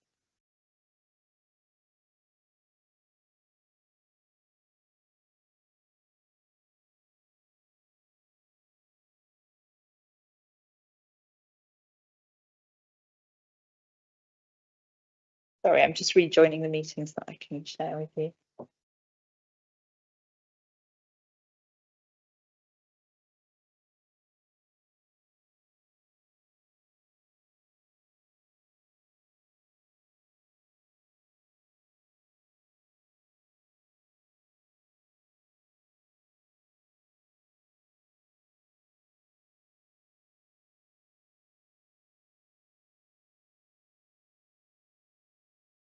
Right, sorry about that, technical difficulties. So going back to the requirements of Technical Advice Note 15 from Welsh Government, it notes that planning applications in Zone 3 require the strongest justification. They are appropriate if they're essential to the development plan strategy, or regenerate an existing settlement, or achieve key economic or environmental objectives. And developers should undertake a flood consequence assessment proportionate to the nature and scale of the proposal. And for committee, before making a decision to grant planning permission, decision makers should be satisfied that the scheme is justifiable in accordance with those principles, and where they're not satisfied, planning permission should be refused. So that's the Welsh Government advice to us in relation to flood risk. An FCA was submitted, which has been assessed by officers. Natural Resources Wales have not objected to the proposal, but they do acknowledge that the FCA falls short of the updated requirements as set out in TAN 15. So there are a couple of details here that have not been made available within the document to us, and therefore it's based on a lack of information that in terms of flood risk, that the third reason for refusal is identified within your report. In terms of the consultation with PCC Coastal Rivers and Drainage Team, they have just asked that flood and coastal erosion risk to property assets and infrastructure risk be taken into consideration, as this is a risk that will continue to increase over time. And just in terms of some of the shoreline management plan, that reference to short and medium term policy to hold the line. Short term is considered 2005 to 2025, so we're sort of past that. Medium 2005 to 2055. So just to put that comment in context. So this is the last slide. So in conclusion, it is clear that the sauna and associated booking office bring economic and wellbeing benefits to the community, and those are material considerations that should be given weight by planning committee. The principle of these types of uses within the centre of Saundersfoot is considered acceptable. The previous application was a temporary one for 2 years and related only to the sauna. The increased scale now associated with the booking office and the permanent nature of the proposal before committee results in differing visual impacts on the conservation area and the landscape in question. And the legal requirements on us in terms of considering the impact on the appearance of the conservation area is also a significant matter that committee should give significant weight to. Since the previous permission was granted, TAM 15 has been updated with additional requirements around FCAs for proposal in flood zones 3, and there is a concern that we don't have sufficient information in the FCA that's been given to us at present. In relation to the siting of the sauna, there are concerns around accessibility for pedestrians who may have a disability. And in conclusion, whilst officers recognise the benefits being created by the current use of the land, the harm to the appearance of the conservation area, concerns over the reduced walkway size and long-term flood and coastal erosion risk in this area for a permanent proposal have resulted in a recommendation for refusal in this instance. Happy to take questions. Thank you very much indeed, Sarah. I've got one. I'll start and then I'll ask members if they've got questions for you arising from your presentation. One of those images seemed to show there were other units on the harbour side, something to do with like boat trips and so forth. Yeah. So this isn't unique. If there are, how many more units are there on the whole of the harbour? I haven't been to Saundersfoot for a while, so. Yes, so there are a number of uses that take place along the harbour. As I mentioned at the start of the application discussion, what we're considering here is a change of use for the land. That's because a sauna and booking office associated with a sauna are not considered ancillary to a harbour use, so they're a separate use of the land. There is the ability for uses which are directly linked to the harbour, including for boat trips, to not be a change of use of the land. And in this case, I believe this one is removed seasonally from that site. The applicant has also flagged uses that take place on the beach, including sort of ice cream vans and so on. We have granted planning permission, I think committee will recall the donut van application in the harbour in the last couple of years, and that was again necessary to grant planning permission because it wasn't an ancillary use to the harbour. Whether or not something is a change of use of the land is a matter of fact and degree, so that is something that we assess on a case-by-case basis. But yes, there is already this booking office which sits alongside it, which is considered ancillary to the harbour use. That's really helpful. Thank you, Sarah. Questions, Councillor Clements? Thank you.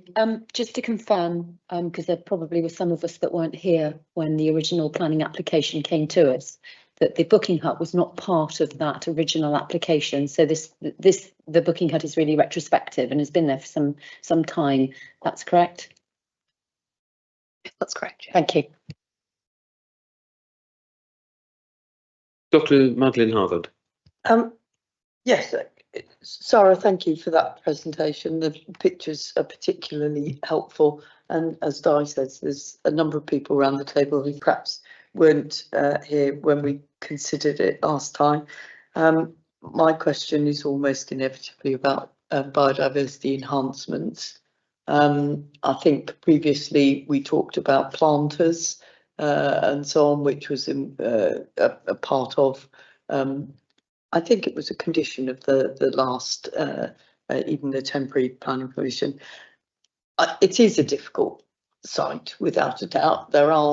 It is a gap away from a planted area, but I still feel that aren't we obliged actually to ensure that there is plant biodiversity gain from any or enhancement from any of our applications? We don't seem to have anything here, and I'm just concerned that we would certainly expect that to be done in any other application.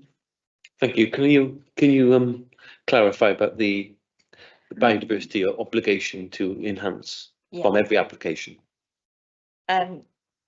Yes, you are quite correct in that Planning Policy Wales sets a very high standard in asking for a biodiversity enhancement in all cases. In this case, we are recommending refusal as officers, so that's not been addressed.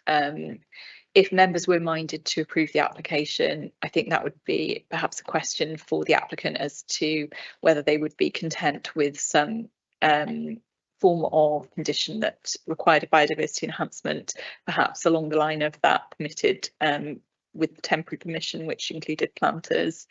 I believe that the planning ecologist didn't actually require a biodiversity enhancement when he responded on this application, because he felt that the site made it particularly challenging to deliver something that was meaningful as an enhancement. But as you correctly said, we usually do try to find any way that we possibly can to get some form of biodiversity enhancement on a site. But because it's a recommendation for refusal, that's not been addressed. This is slightly off this particular issue, although it's directly related to it in a way. I know we certainly aren't encouraging offsetting, we're encouraging enhancement in associated with the development.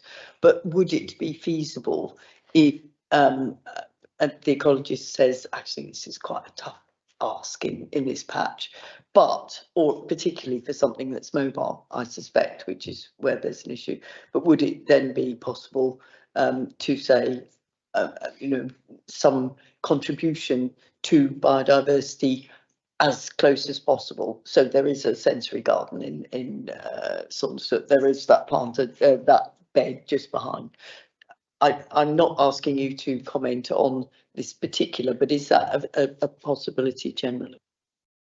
Yes, Planning Policy Wales does talk about that, and talks about you always try to have it on site first. That's always absolutely the preference, that you are mitigating and you're offsetting on site, but that you can look at off site if that's not possible. And then I think it's always needing for it to be proportionate to the scale of any development that's proposed, and obviously this is a lower scale than you might be looking for if you had a big housing development, for example.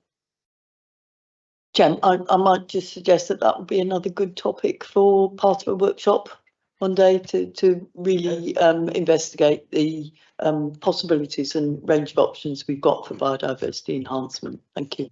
Excellent suggestion. Excellent suggestion. Fiona, I think your hand is raised. Yeah, I just wanted to ask a quick question about the kind of point around accessibility. From the images shown, it did look like that there was a kind of narrower space behind the sauna. Obviously, as I wasn't part of the committee for the previous application, I just wanted to know what consideration was given to that previously. And then secondly, I just wanted to check the booking office seems to be kind of set further back. So is that accessibility issue just going around the actual sauna, or are there other buildings on the promenade that create that issue as well?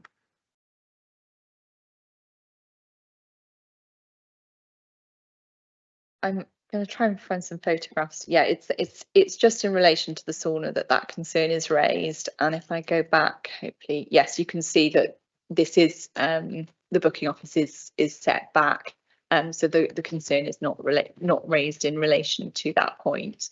In terms of committee, it was a point of discussion in the committee last time, and was noted in the minutes as part of that discussion. Is that helpful, Fiona? Yeah, that is. Yeah. Jock, thank you very much. Right, are there any further questions to? Oh, sorry, I do beg your pardon. Sorry, Helen. Diolch, Cadeirydd. I think for me here is that understanding sort of reasonableness and unreasonableness as a committee, because I understand there's a change of use because it's not directly linked to activities on the harbour, yet the type of structure is very similar to what is already on the harbour. So I think for me, it's quite hard for me to see where we stand in terms of landscape from that one because the structure is so similar to what is already there. And then I think like I'm glad that Fiona raised about the access as well, because I think it's not just the actual access because of where that is, the perception of access. So the perceived barriers, if you had accessibility issues, or if you had young children, if you had a double buggy, because my brother and sister are twins, so I know what my mum went through, about getting down to the beach from the car park and then getting to access sort of the restaurants and things around there. So I think maybe that we're clear and distinct in terms of, I think, natural to have accessibility concerns, but I think on the landscape issue, I'm struggling a bit here because it's so similar to existing structures and where we stand in terms of our reasonableness as a committee. Thank you for those questions, Helen. Can you, Kate, can you help us with the accessibility issues? Thank you. I think officers are concerned about the accessibility because of, particularly with visually impaired people, it is a longer walkway. And I think what officers are really concerned about is that in terms of visual impact, this is year round, so this is not moved, whereas the booking offices are moved away and are not at the harbour front all year round. So in terms of the impact on the conservation area, those ancillary buildings at the harbour have always moved around. They are there in the busiest times of year, but they're not there when it's quiet and you've got that uninterrupted seafront. So part of the concern is also the precedent. If we are to allow one along the front, are we then to allow 7 along the front or 8 along the front? Because once you've allowed one along the frontage on a permanent basis, what's to then stop further competitors potentially from also having a site all the way along the front? And that could then have a very significant impact on the conservation area. We haven't listed precedent as a reason for refusal because it's usually just in terms of a policy, a direct policy conflict that we would use precedent, but it is a concern. And the concern with the access and the accessibility is officers' concern. We have tried to elicit a consultation response from Pembrokeshire County Council's access officer, but we haven't been able to obtain one. Hope that helps. Thank you. Yeah, we are on the questions now to the officer. We've got 3 speakers and we'll explore all aspects of these of this application in our speakers. Do you have a quick question before we? I'm sorry, Chair. Yes, I'm just wondering about the opportunity to hear from our buildings conservation officer and about the conservation area generally. I really value hearing from Rob on that. I think It's always good to hear from Rob. So this is the appropriate time. Thank you, Rob. Thank you, Chair. I think Sarah has said it all really. I'd just like to reiterate the legal situation. We are beholden by the 2023 Historic Environment Wales Act, Section 160, that special attention must be paid to the desirability of preserving or enhancing the character or appearance of the conservation area. Now, the area in question, as Sarah has pointed out, is included within the supplementary plan guidance for Sandersfoot Conservation Area as a central open space with key seaward views. In essence, this is an open area that's enjoyed by the public who enjoy quite spectacular coastal views walking along the promenade. I would extend Kate's comments in terms of precedent to say it's always, slightly shaky to talk about precedent, but there's a precedent here, I think, not just in terms of Sandersfoot seafront, but also the seafronts of perhaps other conservation areas within the national park, such as Tenby or Newport Parog, where I doubt we would even countenance a development like this. And obviously these saunas, they are becoming increasingly popular across the coast of Wales. And I finally, there may well be scope for an alternative site here, somewhere along the harbour, within that area, within the car park. And, it's not the principle of the sauna, I think, that's the issue here. It's actually the location of it. So we would be happy to explore an alternative site for this. Thank you. Can I ask, have you had those discussions as to possible other locations? I haven't been the case officer, so I'm. Have the discussions taken place? Yeah. I believe that the case officer did meet with the applicant to review alternative locations, but this is their preferred option, so they wish to pursue this as the preferred site. Okay, well, that brings us actually, Councillor Clements. Actually, thank you. I was going to raise it later, but I think it's probably a good idea to raise it now, since Rob's just said his piece. Probably everybody knows what how I felt about it last time. But what I don't understand is there was no objection previously, but there is now, and that's the bit I'm struggling with, because I had that view 2 years ago, and I just, struggling. I think it's a good question, and the honest answer is it's a question of hindsight. We gave it a temporary consent to test whether it was the right location and to test whether the use was appropriate in that location. I think there are better sites that we would be happy to work with the applicant on within the car park, in different locations where it wouldn't provide an accessibility issue, and where the occupants would have the right view and the right access to the sea. But in hindsight, the impact on the conservation area, especially with the addition of the booking office, has bulked out what was originally proposed. And the feedback we've had in the national park is not all positive. We understand that there is a lot of positive response, and that it is well used by locals. And we don't wish to not support the principle of it. We do just want to find the right location for it. So it's a hindsight issue. Okay, thank you. I think we'll probably draw questions to a close. We've got 3 speakers. Can I ask Kerry Evans, the applicant, to please come forward? Welcome. Welcome to the committee. And I know you were here for the previous applications. You probably know the ground rules of 5 minutes per public submission in addressing the committee, and then at 4 minutes we'll give you a little sort of indication that you have to wrap up within a minute. So you've got 5 minutes, after which then I'll ask members to, if they've got any questions they have of you. So in your own time. Chairman, members of the committee, thank you for giving me the opportunity to speak to you today. 2 years ago, you placed your trust in me by granting temporary permission for the outdoor sauna. Today, I'm simply asking that you recognise what those last 2 years have already shown. This isn't a speculative business, it isn't an experiment, it's a successful local business that has become part of the fabric of Saundersfoot. Since opening, thousands of people have used the sauna, families, local residents, sea swimmers, visitors, people simply looking for a quiet place to improve their physical and mental well-being.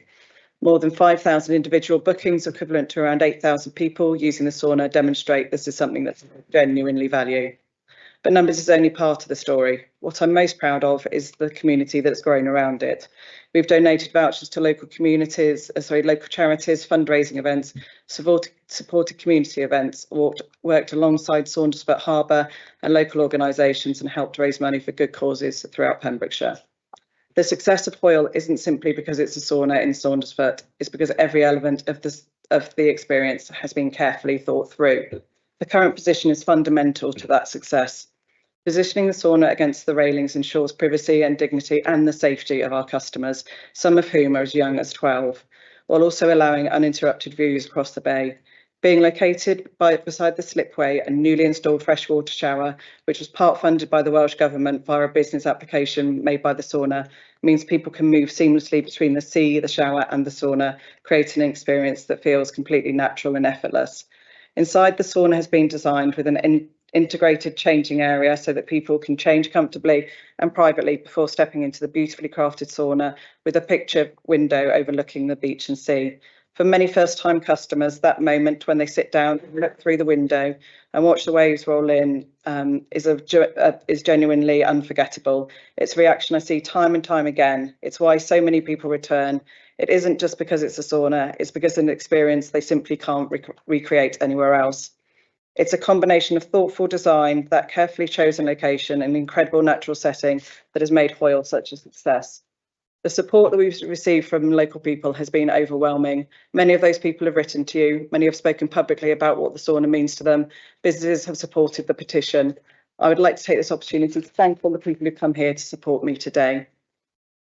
Some people use the sauna for physical recovery, some for their mental well-being, others simply because it gives them time to a reason to spend time outside, connecting with others and enjoying the incredible coastline in a completely different way. To me, it is what Hoyle's really about, creating healthier people, creating stronger communities, and creating another reason to choose Saundersfoot. The sauna attracts visitors throughout the year, helping extend the tourist season beyond the traditional summer months. Those visitors don't just use the sauna, they buy coffee, they eat in our cafes, they stay in our accommodation, they shop in local businesses, they contribute to the wider village economy. Nationally, outdoor saunas has become one of the fastest growing wellness activities in the UK. Saundersfoot has become part of that story. The sauna has been recognised by the Times as one of the top 20 saunas in the UK, featured in 2 sauna books and won Sauna of the Year of the Prestige Awards for 26-27, bringing national attention to our village. It has continued to receive positive recognition as a destination experience. That publicity doesn't just benefit me, it benefits Saundersfoot. Every article, every recommendation, every visitor helps showcase everything that our village has to offer. Safety has rightly been discussed, as has flooding and access. But we now have something far more valuable than theoretical predictions. We have 2 years of practical evidence. For 2 years, the sauna has operated safely, access has remained available, the public have continued to move freely around the site. When severe weather or exceptionally high tides are forecast, the sauna is moved. There has always been our operational procedure. It's set out from the beginning and it has worked. There are no incidents demonstrating that this approach is ineffective. Before moving to Saundersfoot, I spent over 15 years working on board super yachts. Safety isn't optional, it's part of everyday life. That experience shapes how I run Hoyle today. Every member of staff is first aid trained, emergency equipment is kept on site, clear operating procedures are followed and risk assessments are completed and updated regularly. Weather is monitored constantly. If conditions are unsuitable, we simply don't operate. No business is worth compromising safety. Finally, I'd like to talk about why I chose Saundersfoot. Like many visitors, I fell in love with Pembrokeshire long before I ever lived here. Eventually, I made the decision to move here with my children, and I believe this is that it was somewhere special. Hoyle was created because I wanted to give something back to the place that has meant so much to me. Not just another business, something that genuinely improves people's lives, something that reflects the growing importance of health, well-being and sustainable tourism, something that complements rather than competes with what makes Saundersfoot so special. Yeah, influence. It is all of these things combined that make it truly an individual experience.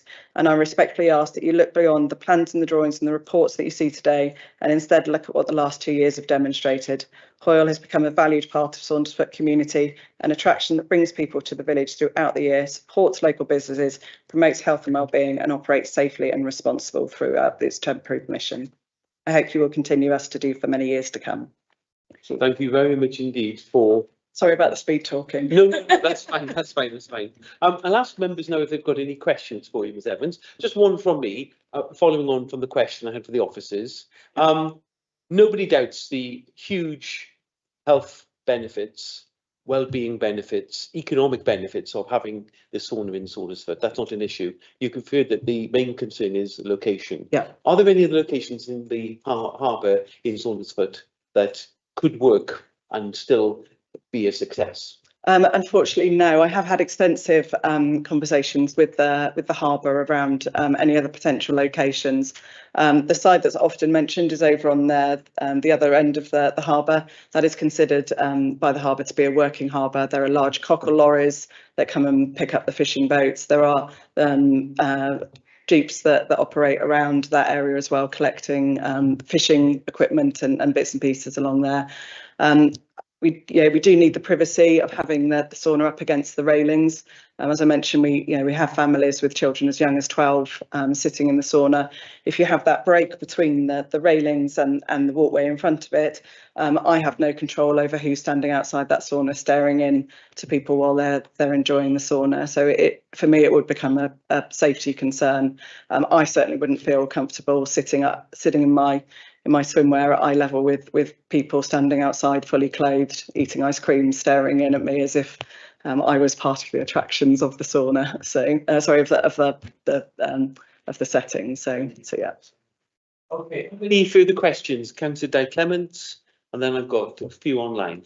Thank you. The booking office, it gets taken away, I believe, through the winter. So, as I understand it, or it doesn't? No, so it remains there. Okay, but I'm not sure whether it's open or not. I'm just, I thought it was going to be taken away, so I just wondered why the need of it. If you were taking online bookings, or it's always face to face, then is it? It's not or by phone. I'm just wondering if there's an option of shifting stuff around, basically. Okay, yeah. So the booking office is there to so that we can check people in safely. Our staff have got somewhere to stay when the weather isn't so great. We did operate for the first year in the summer, sitting on the bench, and then in a van. Obviously, there are problems with things like internet in the summer in Saundersfoot when it gets very used up by everyone coming to join the thing. So we put the booking office on a site that has traditionally been used by other huts in that same location. So yeah. Come back with one other thing as well, and you mentioned about privacy, and I absolutely get that, but obviously there's options out there about sort of one-way windows. I'm just thinking when I look at a police interview and on the film or something, and you can look out but you can't see in. So is that not something that could be considered if the sauna was to be moved slightly? So I'm just trying to find answers, alternative ways that keeps you doing what you're doing, because nobody's disputing what you're doing is a fantastic job. But we'll probably talk about the other issues earlier, but I just wondered if that had been considered. Yeah, so the thing with the one-way glass is that it does significantly dim the light that comes into the sauna. So it would change the light. Part of the magic of sitting in the sauna and looking at the view is having the changing lights going on. It is the sunrise and sunset lights that happen. I think we all discovered how important time in outside spaces was when we were told we couldn't leave our homes during COVID. Kind of that and that sense of being connected to the outside space is really fundamentally part of the offering that we give in the sauna. Having the one-way glass and also having people walking backwards and forwards from the in front of the window would really fundamentally change the offering of the sauna and reduce it to the point where I genuinely don't believe that it would be a viable business. I think it would just die a slow death and be a very sad loss for the village. Okay, thank you. You want questions now? Sam, go to Sam Skyn Blackhall. Thank you, Chair, and thank you, Kerry, for your presentation. Obviously, we have discussed access issues. Accessibility is, of course, very important for everyone. Am I right in thinking that this passed the current legislation when it was approved for the 2-year period? And also, have there been any accessibility issues whilst the sauna has been in place? And secondly, you mentioned about to move the sauna in bad weather. Where does it get moved to? So I'll deal with the accessibility first. So we even with the sauna in the path, there is still 175 centimetres at the narrowest point, which is only where the CCTV pole kind of comes out from behind the flower bed, which is considered to be ample room for accessibility. I think it's 1.2 metres is the minimum requirement. 1.8 is considered to be the gold standard, where two wheelchairs could pass each other comfortably. Everywhere other than that, behind that lamppost, there is over 1.8 metres. In the response that I put in, I did actually go around the village of Saundersfoot and highlight areas around the village that have less accessibility than behind the sauna. There are considerable places around the centre of sauna with considerably less access than there is behind the sauna. Some of those are very, very busy areas as well outside pubs, around the sensory garden. It is, you know, kind of the centre of the village is, you know, kind of is an area that is very well used in the summer. Obviously, we have huge amounts of visitors come to the whole village. And there haven't been any problems with the accessibility behind the sauna, even with the reduced width on the promenade there. Your second question, so I'm just trying to remember what it was. Oh, where did it get moved to? Yes, so I have a little motor mover. So that just clamps onto the front wheel, and then I can move the sauna depending on the wind direction, how big the waves are. So normally just on a high tide, it will get moved to the back of the pathway, so where it is. But I don't open when it is moved. I just close for the time that I need to for the high tides and bad weather. Yeah, thank you. That's very handy. Where the cursor is pointing to, or was pointing to, the little D up there. That is when we have very, very high tides and particularly high waves, like overtopping events and things like that. The sauna gets pushed up onto that bit up there somewhere, so well out of way of the big waves. So that's been something that we've done throughout our time with the sauna and the temporary 2 years temporary planning. Thank you for the question. Are there any further questions? Dr. Magdalene Harvard, and then Helen. Sorry, I do apologise. Just a quick question, really related to weather, Kerry. I mean, this is a temporary structure, and it is sitting right up against the coast. In the 2 years, the weathering that's going on, are you anticipating having to replace it over a period of time, or? Yeah, I mean, certainly if you know, kind of if damage were to occur to the sauna, you know, kind of there would be repairs made, or it would be replaced. You know, kind of, there's no point in having a luxury, you know, albeit very well priced luxury experience, where people walk in and can see wear and tear and feel that this is not being well looked after. You know, kind of the experience that I give people is really important to me. It's something that I have carried through from my time on board super yachts, that you can make people feel very special by paying attention to little details. One of the things that people have loved about the sauna is having the internal changing area. There's quite a lot of the saunas around the coast that don't have that, so people then have to leave their belongings outside in car parks in the rain, get soggy and wet. There isn't the privacy for the clients that don't necessarily want to come in and out of the sauna. People can sit there and enjoy the view and enjoy cooling down in their times in between the sauna, but without ever having to leave the structure as well. So yeah. The question really was, it is a mobile structure, so you could change it at any time. Yeah. And it was asked to you, but I suppose it's also in reference to the officers. If we do, obviously there's been advice to go to refuse permission, but if members were to think about this, and we would then be thinking about, are we giving permission to this specific mobile or something else? Yeah. Sorry, I slightly misunderstood. So yeah, I mean, I think it would go without saying that if you give planning permission to this structure, that the structure or anything that comes after it would be the same design and size and you know, kind of, and quality, basically. So the question. Oh, Sarah. Yeah, just on a point of clarification then. So this is around the use of the land for the siting of the sauna and the booking office. So provided that any replacement, if members were minded to approve, you would condition the plans, and provided that a sauna that was sited in that location met the parameters of the approved plans, it would accord with the permission. So there would be the scope to upgrade and replace the sauna if it met the parameters and the measurements. If there was any aspiration to change those, that would be subject to then a Section 73 application. Thank you. Helen, please.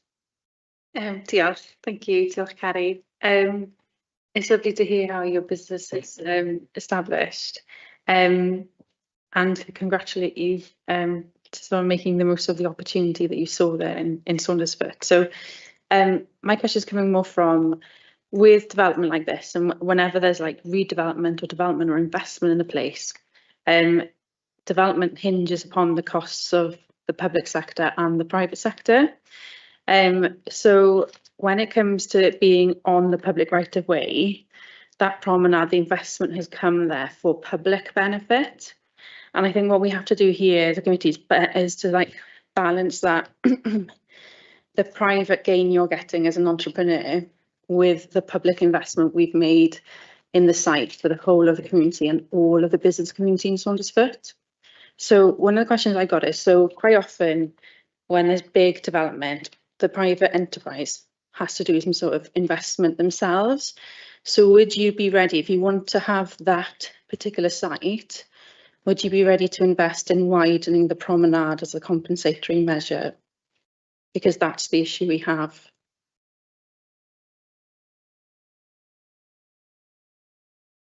Yeah, so I have already invested in the area. There was a Welsh Government grant that I secured for the freshwater shower that has gone into the area. I'm currently still funding the remainder of that through the business while I fundraise to pay off the remainder of some of that. It also leans towards the increased biodiversity in the area as well. That I was lucky enough to be able to set that shower into a lovely little coastal garden, which has been brilliant. We got plants donated from Wyvale Holdings for that, so we've really kind of increased the biodiversity of that. And I'm very proud to say that I'm a member of 1% for the Planet. So 1% of all of our profits goes towards environmental schemes. From a logistics point of view, it's not a huge money maker. Because there are costs involved in running it. I am a one-person band who employs 4 other people on a part-time basis. Yeah. So widening the promenade isn't really feasible for me from a financial point of view, and also that would mean a loss of biodiversity. There is currently one of the advantages of our location is that we're set behind one of the larger raised flower beds, which does screen the sauna to a very large extent from the rest of the village. So actually removing that to gain more access in an area where actually there is already enough access does seem a little bit counterintuitive to me. It's a little bit robbing Peter to pay Paul. So yeah, I mean it is thinner, but there still isn't access issues around the back of the sauna. I think some of the photos were slightly misleading as to how thin that looks. There is definitely enough room there. So. Thank you, and thank you for the question, Helen.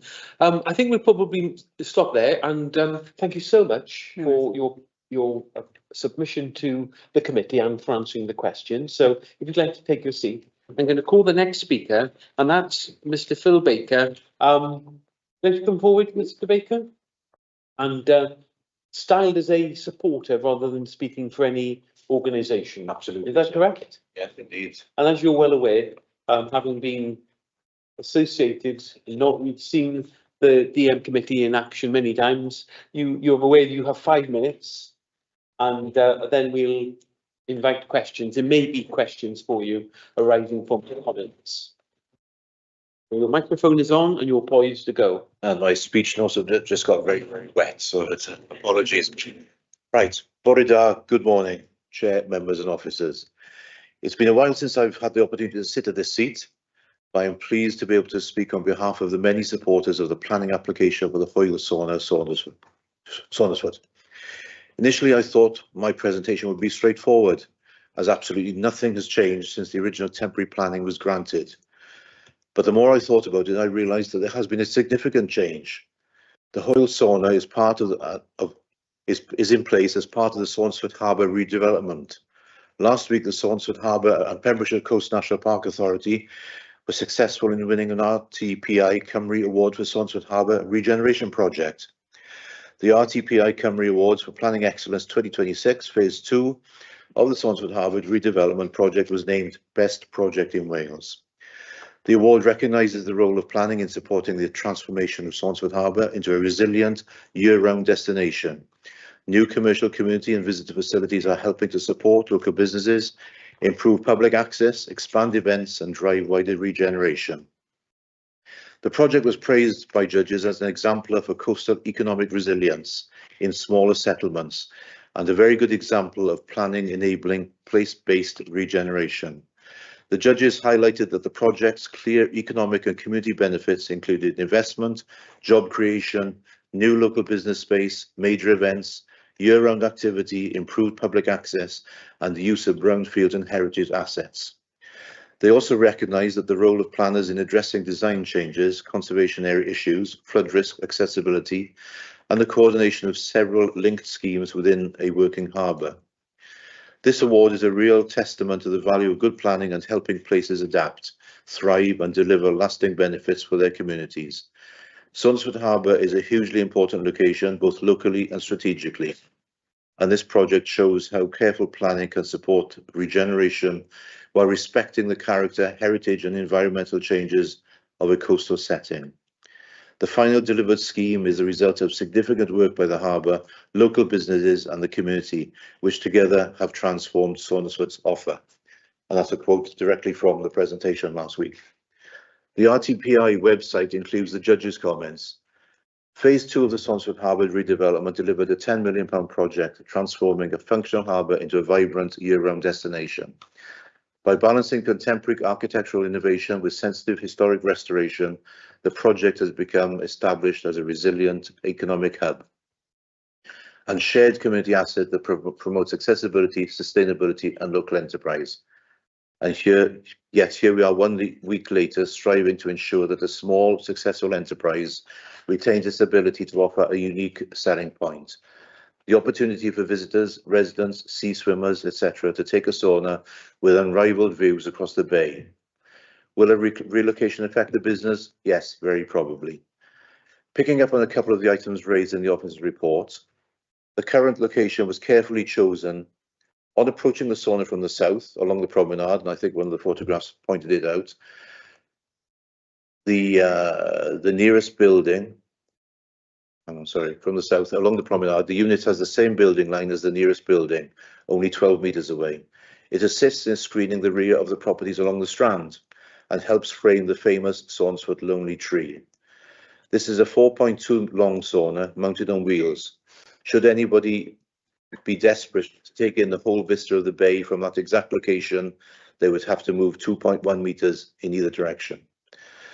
The sauna does not sit on the footpath, it is a promenade along the seafront. The pinch point in the officer's report is caused by a security camera column, the column being 100 millimetres, 4 inches square. The distance between the sauna and the posts being 1.8 metres, as Kerry's mentioned. The pinch point is 100. Oh, sorry, right. The distance between the sauna and the post is 1.8 metres. The nearest access ramp to the promenade is also 1.8 metres wide. The access ramp to this office is 1.15 metres wide. Turning to the local development plan, and I think it's already been highlighted in regard to Swansford as an important hub. So quickly running through the officer's report, consultee response, Community Council, no objection, PCC, Coastal Rivers, no adverse comment, Natural Resources, no objection, PNCP, Conservation Officer, refusal, Ecologist, no adverse comments, PCC, Public Access Officer, no response to date.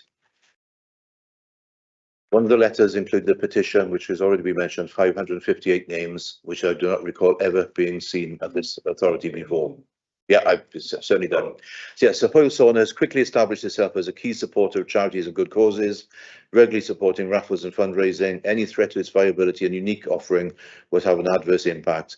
On behalf of the supporters, I would suggest that the well-being benefit, community benefit and sustainability of a small business far outweighs the points raised for refusal. As supporters, we would ask that the members please support this application as it is submitted. Please don't jeopardise this unique business with a unique selling point, which is the Hwyl sauna. Diolch. Sorry. Okay, thank you for those. Do any members have questions?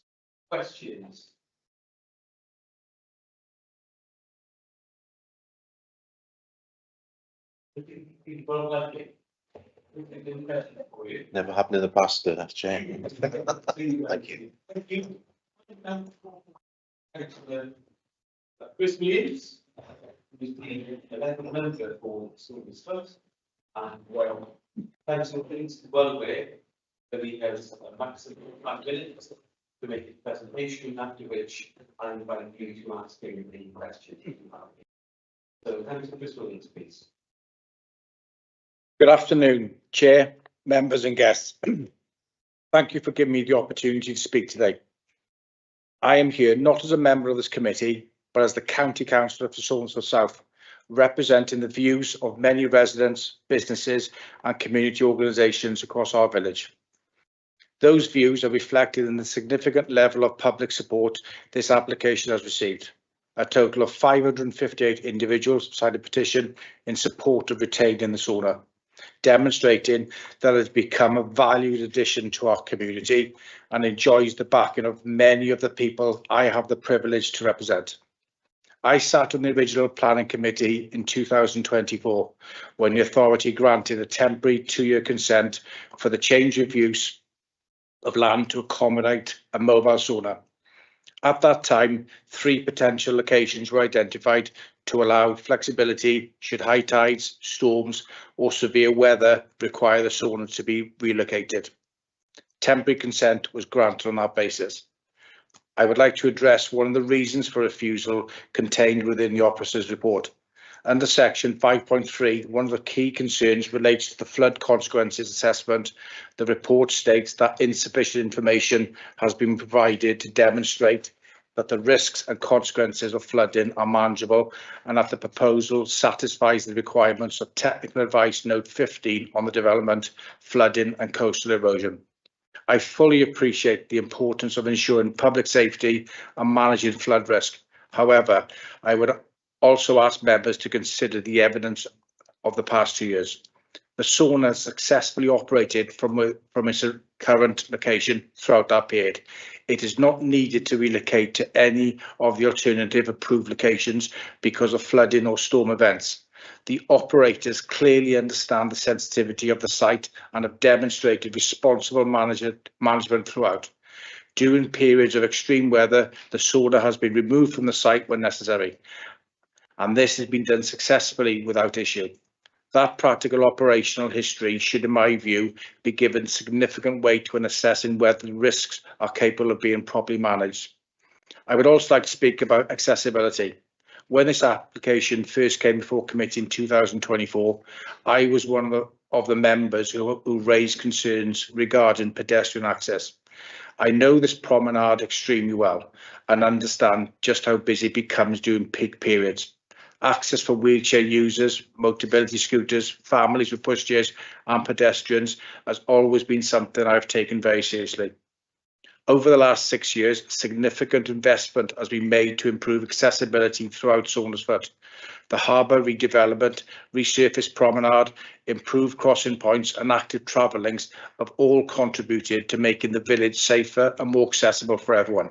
I have strongly supported those improvements. I am pleased that the officer's report acknowledges the principle of a sauna and booking office in this harbour location is considered acceptable.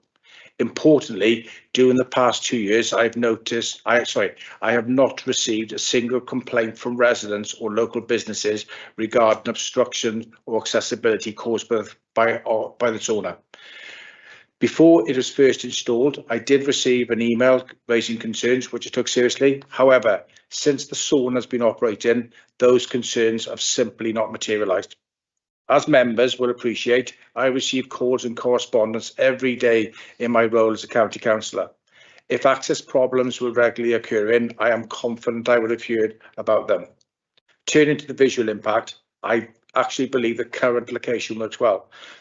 Positioned behind the existing harbour landscape, much of the structure is screened when viewed from High Street. Had it been positioned more centrally on the raised car park, I believe it would have been significantly more prominent within the harbour setting. Its current location also avoids obstructing the valued views across Saundersfoot Bay enjoyed by residents and visitors alike if you're sitting in a vehicle overlooking the bay. Finally, I would like to speak about the wider benefits this business has brought to our community. Over recent months, I've been approached by numerous community organisations and residents who have expressed their support. These include Saundersfoot Rotary, Numbnuts, which is a sea swimming group, and many others who use the harbour throughout the year. Saundersfoot Community Council has also supported this application. Since opening 2 years ago, the sauna has welcomed 5,500 bookings, representing approximately 8,000 individual users. It has attracted visitors to Saundersfoot throughout the year, extending activity well beyond the traditional tour season. The business has received national recognition. The business has received national recognition featuring publications highlighting the UK's best beach saunas. It has also featured in national and media Welsh awards and has attracted visitors from much further afield who may otherwise never have visited Saundersfoot. The recently installed public beach shower is another positive, which supports the sauna. It is equally used by swimmers, beach users and visitors wanting to rinse off after spending time on the beach. The business also supports our local economy. Visitors using the sauna often stay to enjoy cafes, restaurants, shops and other local businesses. It encourages year-round footfall and complements Saundersfoot's growing reputation as a destination that promotes health, well-being, outdoor recreation and open 12 months a year. I fully appreciate the sauna may not be everyone's choice of activity. However, as the elected county council of this area, I can honestly say the overwhelming feedback I have received has been positive. Members' planning decisions should always be based on planning merits. In this case, I believe the evidence of the last 2 years demonstrate the sauna has operated responsibly and has not created the concerns originally anticipated, has been professionally managed and has become a valued addition to both the harbour and our village community. I therefore respectfully ask members to give careful consideration to the practical evidence before them, together with a clear support that this proposal has received from within the community. Having considered both the planning merits and the experience of the last 2 years, I respectfully ask members to support this application. Thank you very much. Are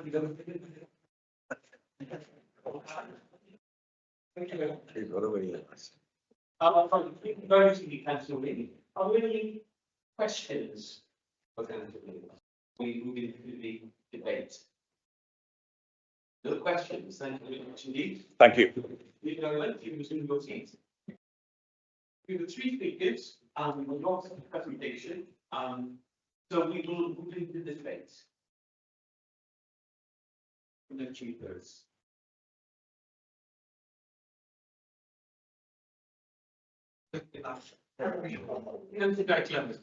Councillor Clements.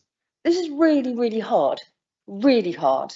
And anybody who's looking at this and thinks it's clear cut, it's not.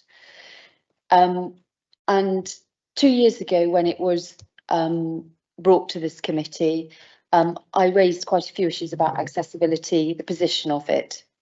And we heard from the solicitor's report at the start about the economic benefit and the environment overrules that as the last sort of resort, if you like.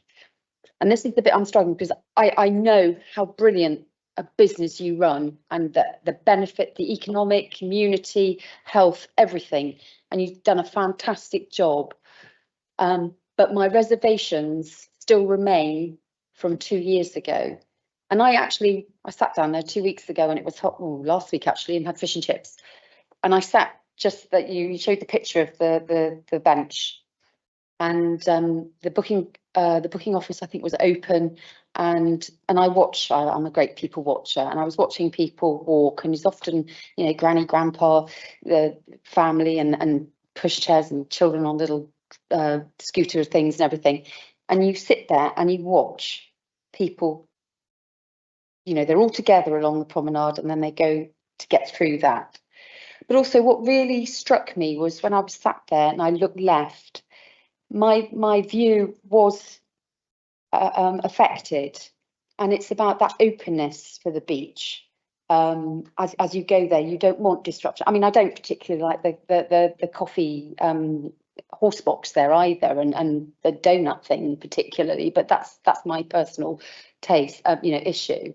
But when you go to the beach, you want to see that wonderful view, and I think this affects that, and I'm glad that I've perhaps been proven right from the previous recommendation, because I wasn't happy with it and I'm still not. So I'm really, really, really sorry, Kerry, absolutely to the bottom of my heart, but that overrules my heart. The fact is that view and the accessibility, and so I'm going to propose the officer's recommendation.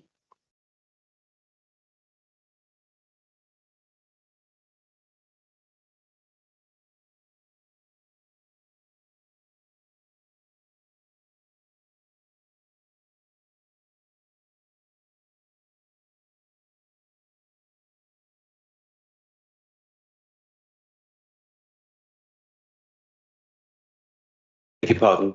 I do beg your pardon. Is there a seconder for the recommendation of refusal moved by Councillor Di Clements? Your Councillor Mike Williams seconding officer's recommendation of refusal. Okay. This is a mere. I mean, this is the essence of why planning is so difficult. We've got to balance all these different competing policies and imperatives and so forth. So planning is never easy, especially an application like this. Is there any merit? Is there any merit in having a site visit? That's a mere question to you. Is there any merit in a site visit? What do members think? Helen. I was going to come in. I think the issue of precedent here, like the officer made, is really important, because we've got 186 miles of coast path to steward, and I think we invest in it, and Welsh Government invests in it, and the County Council invests in it for the public benefit. And as much as this is a lovely business, and I'm sure it's a very lovely family running it, that level of investment is not there for like one private entrepreneur in each place. So we just have to have parity, I guess. They're the principles of public life, aren't they, that we're here for, and ensuring that that's sort of maintained. But the precedent of this could crop up everywhere along the coast path is quite important. Okay, thank you. No, sorry, we can't have interjections now. This is just a debate amongst members, I'm afraid. Councillor Maureen Bowen. Thank you, Chair. I originally put my hand up to second Councillor Clements' proposal to refuse, but I'd like to speak too, please. I'm wondering, will the next excellent business proposal comes along asking to be sited along the promenade be accepted, reducing the promenade even further? A lot of people gather on the promenade who, for lots of reasons, do not want to go down to the beach. Throughout the year, the promenade is free to all. The public should have uncluttered access. And I think it's something in the title, Saundersfoot Conservation Area. So I'm backing refusal. Thank you, Chair. Thank you. Thank you so much. I think, Sarah, you wanted to come in with some information. Yeah, just on a point of information, this location is part of the promenade, but it's not part of the Wales Coastal Path. It's not a right of way. So I just wanted to make that point so members are aware. Thank you. Okay, who else wants to speak? Councillor Michael Williams. I think my concern here is obviously it's a very successful business that's done very well, attracts a lot of customers. But the structure of this building doesn't really contribute, does it, to the visual? It does add to the visual clutter in what is quite an attractive walkway. I think the visual impact does concern me greatly. It's inappropriate in this setting. The design, I think, is inappropriate. It adds to a huge clutter which is already building in the area. And precedent was raised earlier on. And I realise that we are trained not to take note of precedent. We must make decisions on individual applications as they come before us. But I'm afraid a precedent does play a part, because a precedent is a very useful weapon to be used by agents or applicants in the future. They will point to what you've done in the past, and it does have an impact. It shouldn't on members, but it does on applicants and agents. This is a visually important part of what is left of the historic background of Saundersfoot. And it's becoming narrower and narrower every year, I'm afraid, and we're losing so much of the historic core of Saundersfoot. And I think this is what it's part of our duty to protect that core. And it's unfortunate that we have to take this kind of view, but aesthetically it's unacceptable, historically it's unacceptable, and I really think we should say no to anything that damages the cultural, historical history of Saundersfoot. And I think this would detract from that. Thank you, Chair. Thank you very much indeed, Councillor Williams. Any other speakers? Anyone wishes to speak? I'm looking online or in the room. Dr. Madeline Harvard. Yes, thank you, Chair. Diolch, Cadeirydd. As with Di, I'm really struggling with this. In that we've heard from local supporter and local member who says that there hasn't been the issues that, quite honestly, I would have expected. As Mike has pointed out, it's not an aesthetic building. It is right in the eye line as you're going down to the beach, and if you are on the beach and looking up, it is a very obvious statement that's there. I was concerned when I first went down at the development of the booking office, which I was aware hadn't got permission. So obviously this application is trying to regularise that, but in a way that sits better amongst the other buildings and be they temporary or otherwise, than the actual sauna itself. I think finally persuaded by our conservation officer, who is recommending refusal as well. I'm desperate for this to continue in some form, and I realise that there have been discussions about where else it could be. The harbour, I'm sure, would be very keen to see this enterprise continue, and perhaps there would be somewhere else that actually wouldn't be within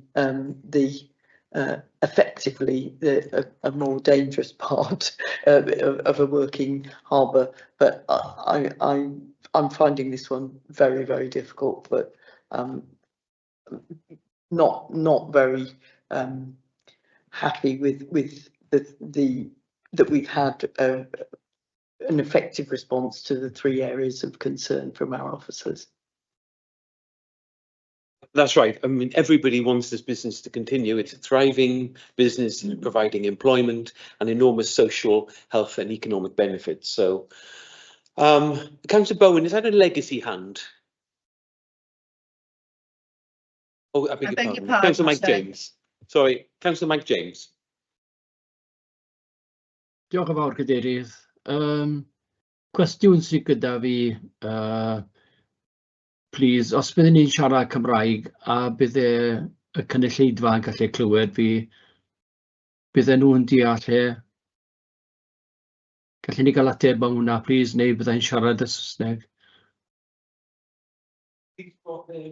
Everybody's got their headset on, Mike, so please speak in the language of choice. Yeah. What about the people in the audience, and they won't be able to hear? Yes, they can hear. They've all got headsets as well, so please speak in your native tongue. Diolch yn fawr iawn. Pleser mawr I fi siarad yn Gymraeg.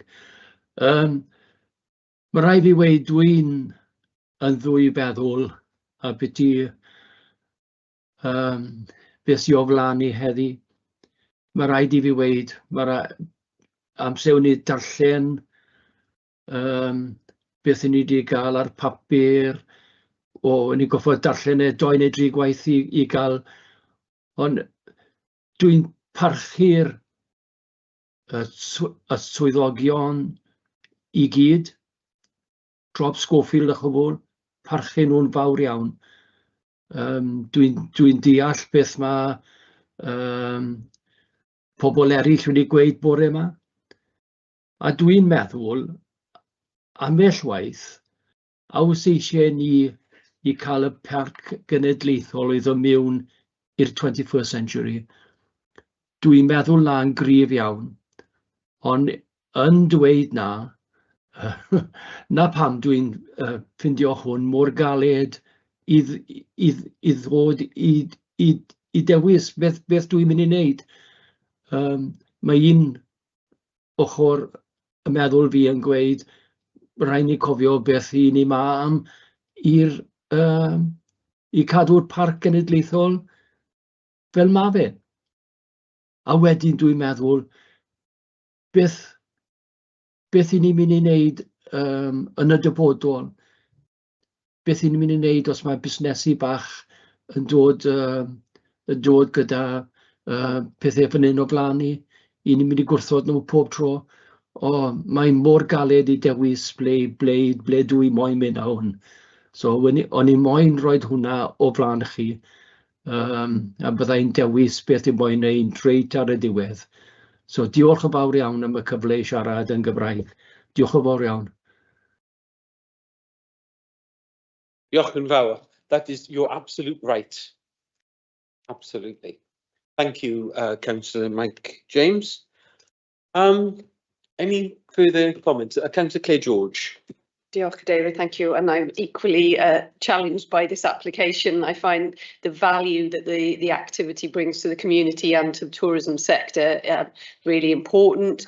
But I do think this is a very prominent location. I don't think I need a site visit, thank you, Chair, because I do visit regularly. That area is a key gathering point in the whole village. It's where people gather to access the beach, to meet each other and to move along from the car park and enjoy the scenery. I do myself find this facility obstructive to the view, but also to the gathering of people and to the movement of people. I think we haven't had any complaints, but having a close relative in a wheelchair that has to navigate that landscape, I have personal experience of using it, and I do find it, yes, it might have the right measurements for being able to access and get through, but when Saundersfoot, which is a very popular location, is very busy, people don't see down to people in wheelchairs. They only see what's at eye level. So often wheelchair users and those inevitably with pushchairs and prams are disenfranchised, disadvantaged, thank you, disadvantaged in their use and enjoyment of that space. So I'm afraid I will have to err on the side of caution, and I will be supporting the refusal. Thank you, Chair. Thank you very much indeed, Councillor George. Are there any further speakers? This is the final call for contributions before we turn our attentions to making a decision. And it's an agonising decision, one of the most difficult I think I've ever been party to. No? Right, very quickly, Councillor Clements. Depending on the outcome of this, if it is refused, will the officers have a discussion with the applicant as to perhaps how we might be able to go forward with this? Thank you. Yes, indeed. I'll bring Kate in. Thank you. It's a really good question. Yeah, I think officers would be very happy to come out, meet with the applicant on site, and hopefully also meet with the Harbour Commission to explain our concerns and look for a better position that can be agreed with everybody, because we do want to support the principle. We just want the right location. Okay. Thank you very much. Okay, members, I think we'll probably take a vote now, and the recommendation is one of refusal for the reasons as outlined on page 44 of your agenda pack. This is refusal. Those in favour of refusal, will you please show?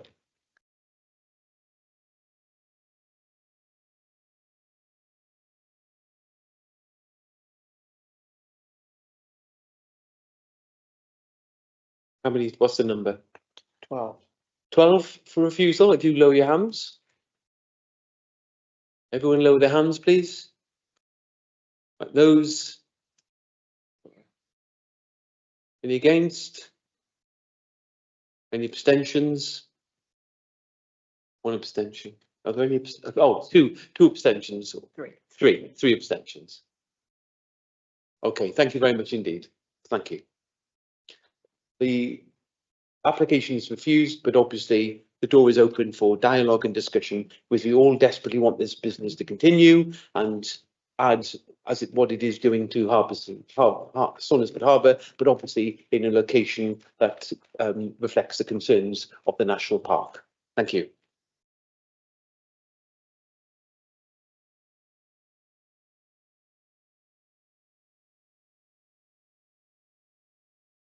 Members, I propose we won't have any more breaks. Should we just continue? Should we just continue the with the agenda? Okay, the next item is NP 260177. This is forestry entrance to Penlan, the Gwaun Valley, Pembrokeshire. And the proposal is to create a hard standing at the entrance to Penlan forestry entrance. And I think, Jack, how's it you're going to lead on this? Thank you, Jack.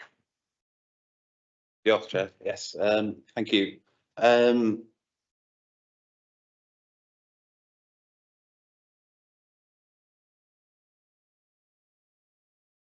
As the Chair alluded to, this application is for the creation of a permanent hard standing at the existing forestry end at Penlan. The application is before members as the Pembrokeshire Coast National Park Authority is the applicant. The officer recommendation is to approve the application.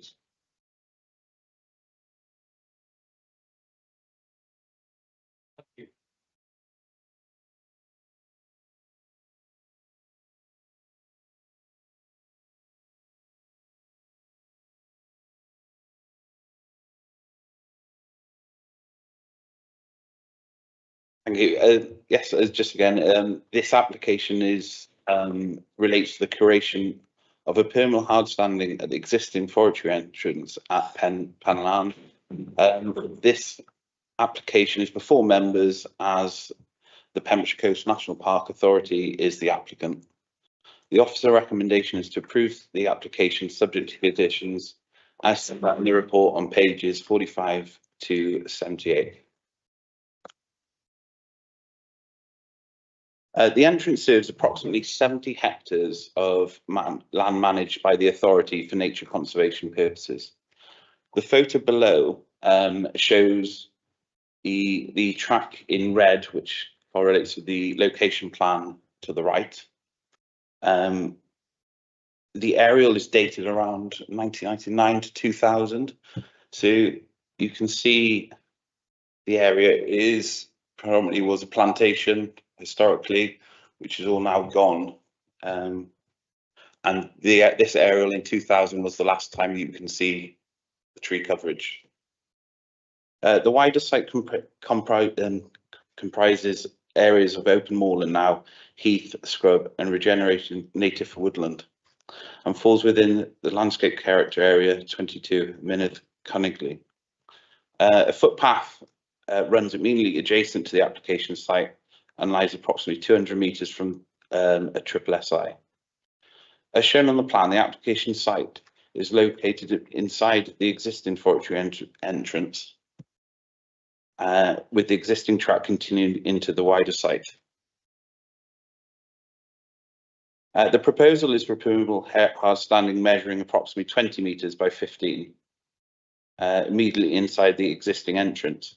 So if you can see with the arrow, the orange arrow is pointing is roughly where the hard standing will be. The picture is taken from the gateway at the start of the forestry entrance. It would be constructed from compacted gravel, crushed stone, and would provide an operational area for temporary storage of timber, machinery and materials associated with the management of the wider site.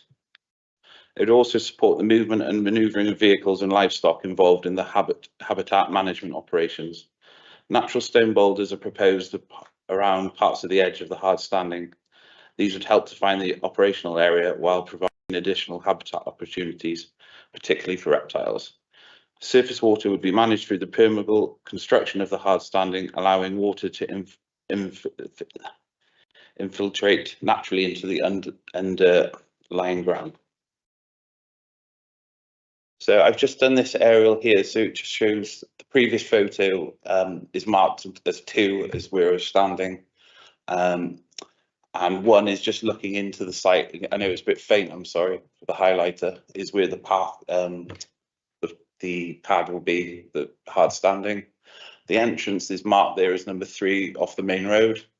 And the issue is, for our wardens, is quite often they're down there with 4x4s with trailers, and quite often they're having to reverse either back out onto the road or reversing down onto the track when using the site. So that's just a quick overview of the proposal. As you can see, the boulders there. There is just as a border, and then there's just a second photo looking from the track towards the actual fence line is the beginning of where the forest would have been.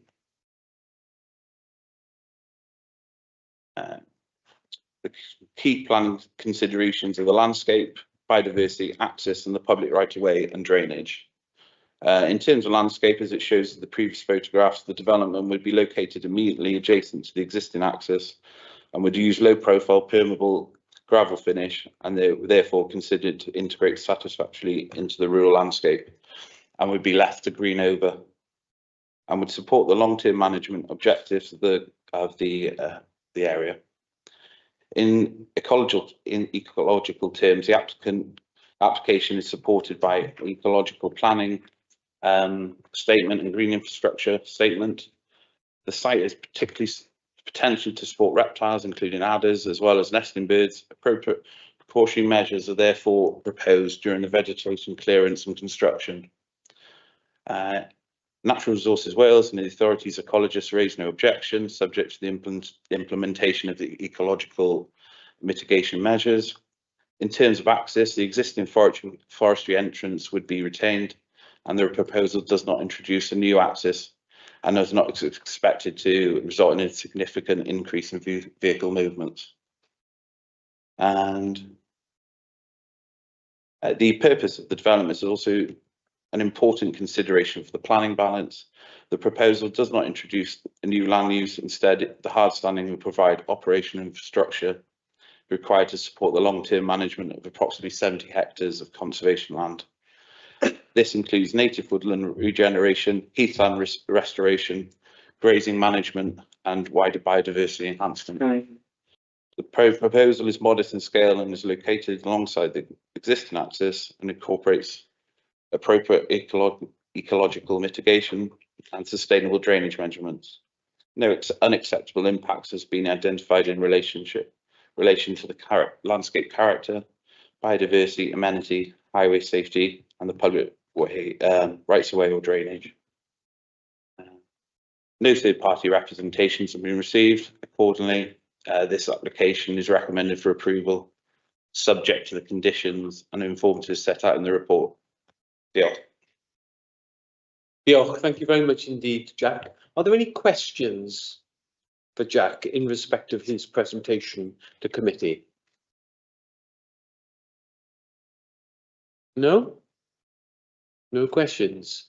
Well, we don't have any speakers on this matter, so we'll go straight into the debate. Dr. Harvard. I'm just to say a little bit more about the site. I think it was in the early 1990s when we started to clear this site of what was a monoculture forestry block.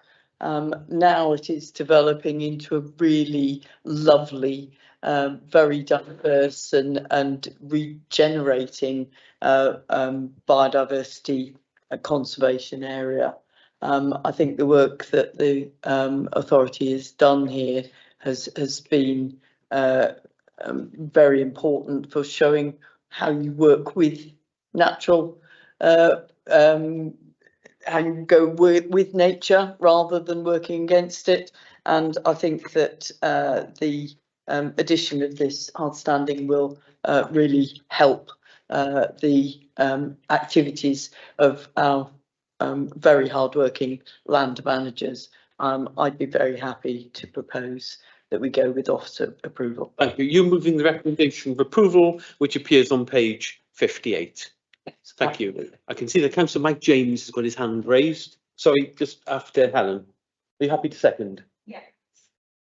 Yeah, to second, and just to say that so many woodlands in Wales are unmanaged, and that's, you know, it's always better for conservation and biodiversity for woodlands to be managed. So we have to put infrastructure in to make sure that happens. So, thank you. Oh, thank you. Councillor Mike James. Diolch yn fawr, Cadeirydd. Un peth o'n i'n mynd i wneud oedd eilio'r beth oedd Madeleine wedi dweud yn barod. Y gwaith mae'r Parc Genedlaethol wedi wneud fan hyn yn ma fe'n perffeth. Bydd hwn yn gwella fe to. A dwi'n credu bod hi mor bwysig bod hwn yn cael ei i cefnogi. A mae rhaid fi weid, fel o'n i'n gweud, dim ond gwella yr ardal a'r gwaith mae'r Parc Genedlaethol wedi wneud yn barod. Dim ond gwella fydd fe. Diolch yn fawr iawn. Diolch. Diolch yn fawr. Thank you for those comments, Councillor Mike James. Any other comments before we put it to a vote? It's been moved and seconded. It's been moved and seconded. Recommendation of approval. Those in favour, please show.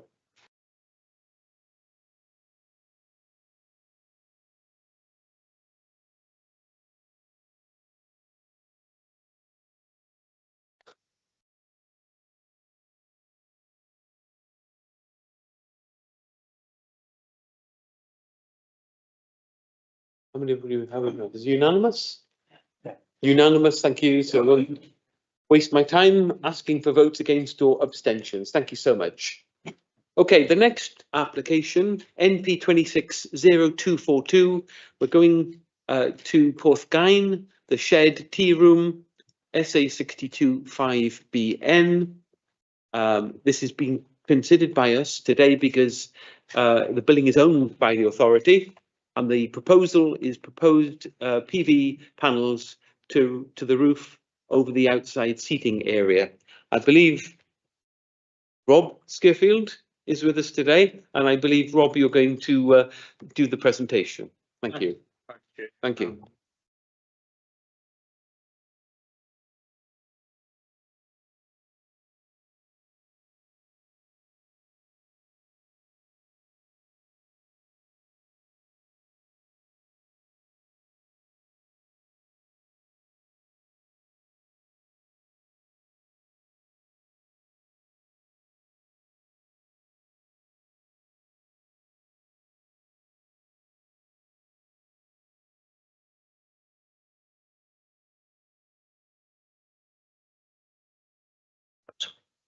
The shed itself forms part of a larger building known as Tŷ Mawr, which is Grade 2 listed and prominently located within the centre of the conservation area.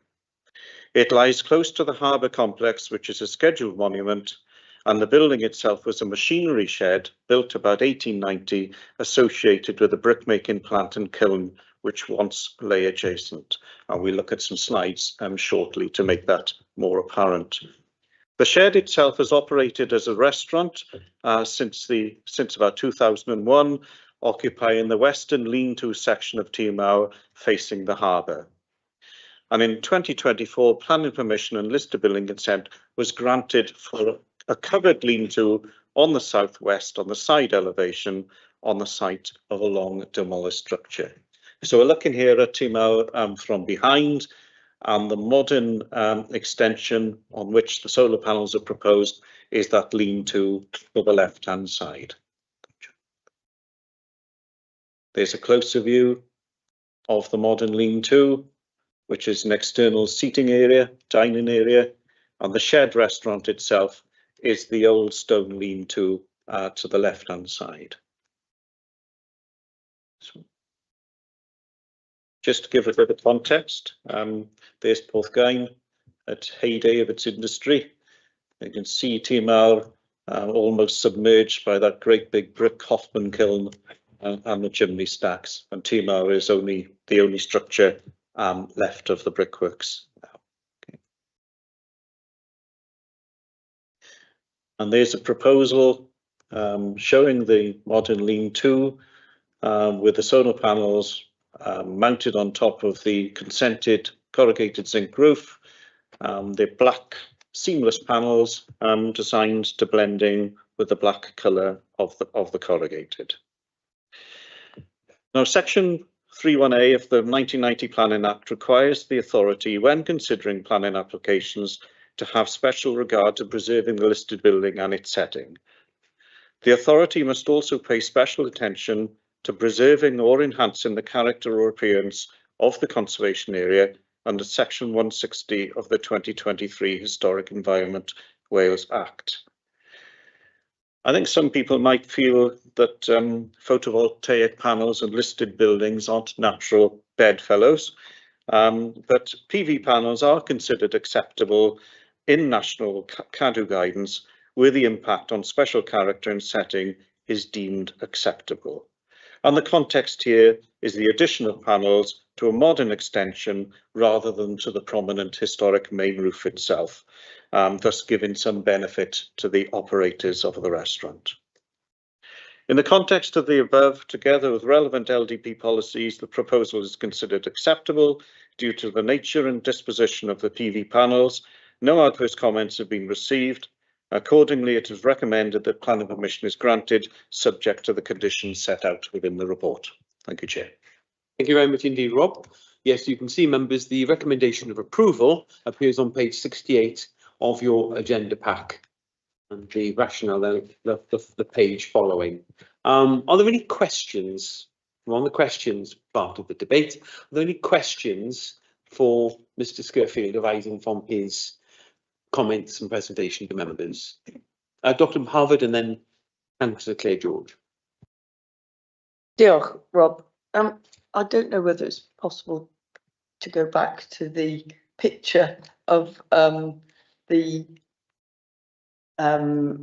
current position of the extension and its roof. It looked to me as if there were panels in the roof that were of a slightly different colour, that I wondered whether they were light panels, and in which case, you know, I suppose the structure of the roof can take these things anyway, but is that going to impact on the lighting of the building? There are translucent sheets laid within the roof, and it shouldn't be a major operation to mount these panels on. It might be that they might need to beef the rafters up a bit, but it wouldn't be an issue from a listed building point of view, because obviously the structure is modern and those sort of works wouldn't really be visible, so we'd have no issue with that.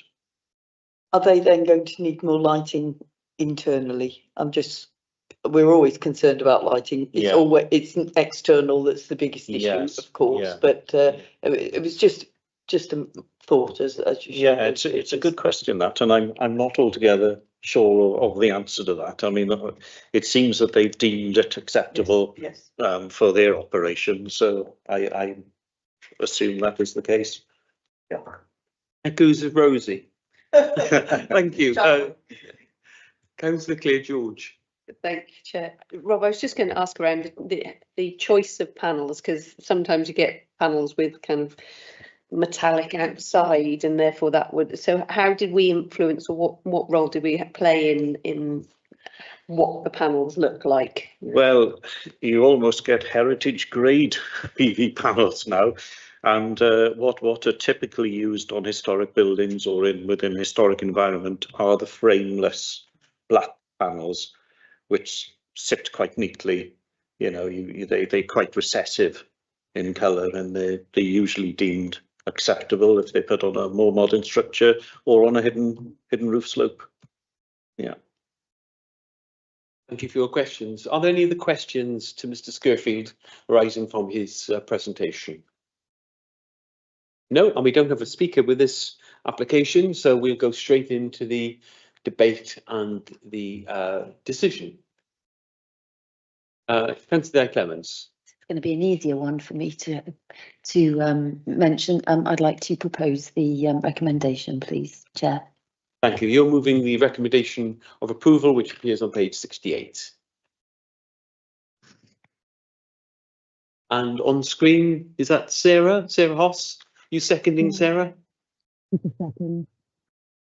Yes, I think she seconded. Okay, thank you.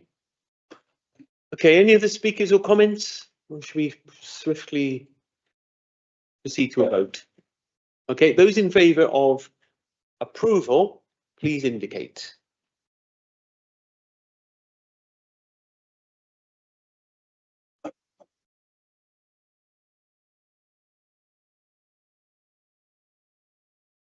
Full house, unanimous, so thank you very much. And of course, connected with this, we've got the last planning application this morning, well, this afternoon now, and that's the Shed Porthgain again, and this is the listed building aspect. So Rob, please. Thank you, Chair. I'll be even shorter here. This is the parallel listed building application, whereby Section 96 of the 2023 Act requires the authority, when considering listed buildings, to have special regard to preserving the building, its setting, or any features of special architectural or historic interest. Due to the design and disposition of the panels, together with the context of being sited on a modern extension, the scheme is considered to satisfy Section 96, considered in keeping with the character and setting of the building. No adverse comments have been received. It is therefore recommended that listed building consent be granted. Thank you, Chair. Thank you very much indeed. Are there any questions, Mr. Scurfield? No? Again, there's no speaker in this matter, so let's open it for debate and discussion. Councillor Clements, you're moving in. Yes, I am. Thank you. Well, it's very appropriate because you did the other one. So the second, Helen is seconded. Thank you very much, Helen. Okay, are there any other comments or questions in respect of the listed building application?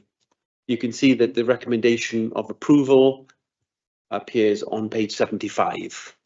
So let's go to the vote. Let's have the last vote of the day. Those in favour, please indicate.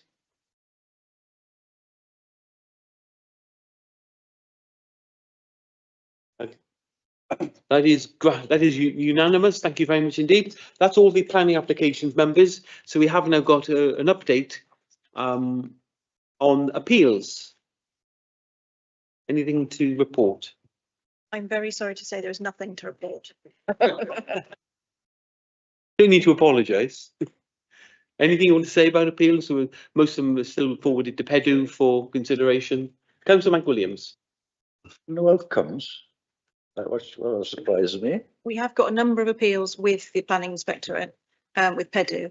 We understand that their backlog is actually worse at this point this year than it was last year. So they are suffering with a backlog of appeals, but we haven't had any decisions since the last committee meeting.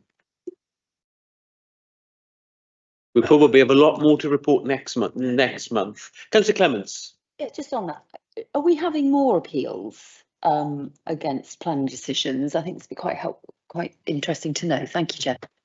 I think that we are taking more enforcement action, and essentially I think something like 95% of people appeal an enforcement notice in some way, whether it's just the timescale compliance or the fundamental reason. So I think we're seeing more enforcement appeals in particular, which probably reflects an increase in the notices that we're serving. But I think general planning applications feels about normal.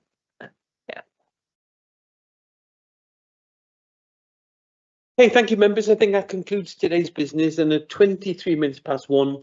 Thank you all for your attendance, contributions, the office's superb support as always, and at 23 minutes past 1, this meeting is concluded. Diolch yn fawr pawb. Diolch yn fawr Lynwen.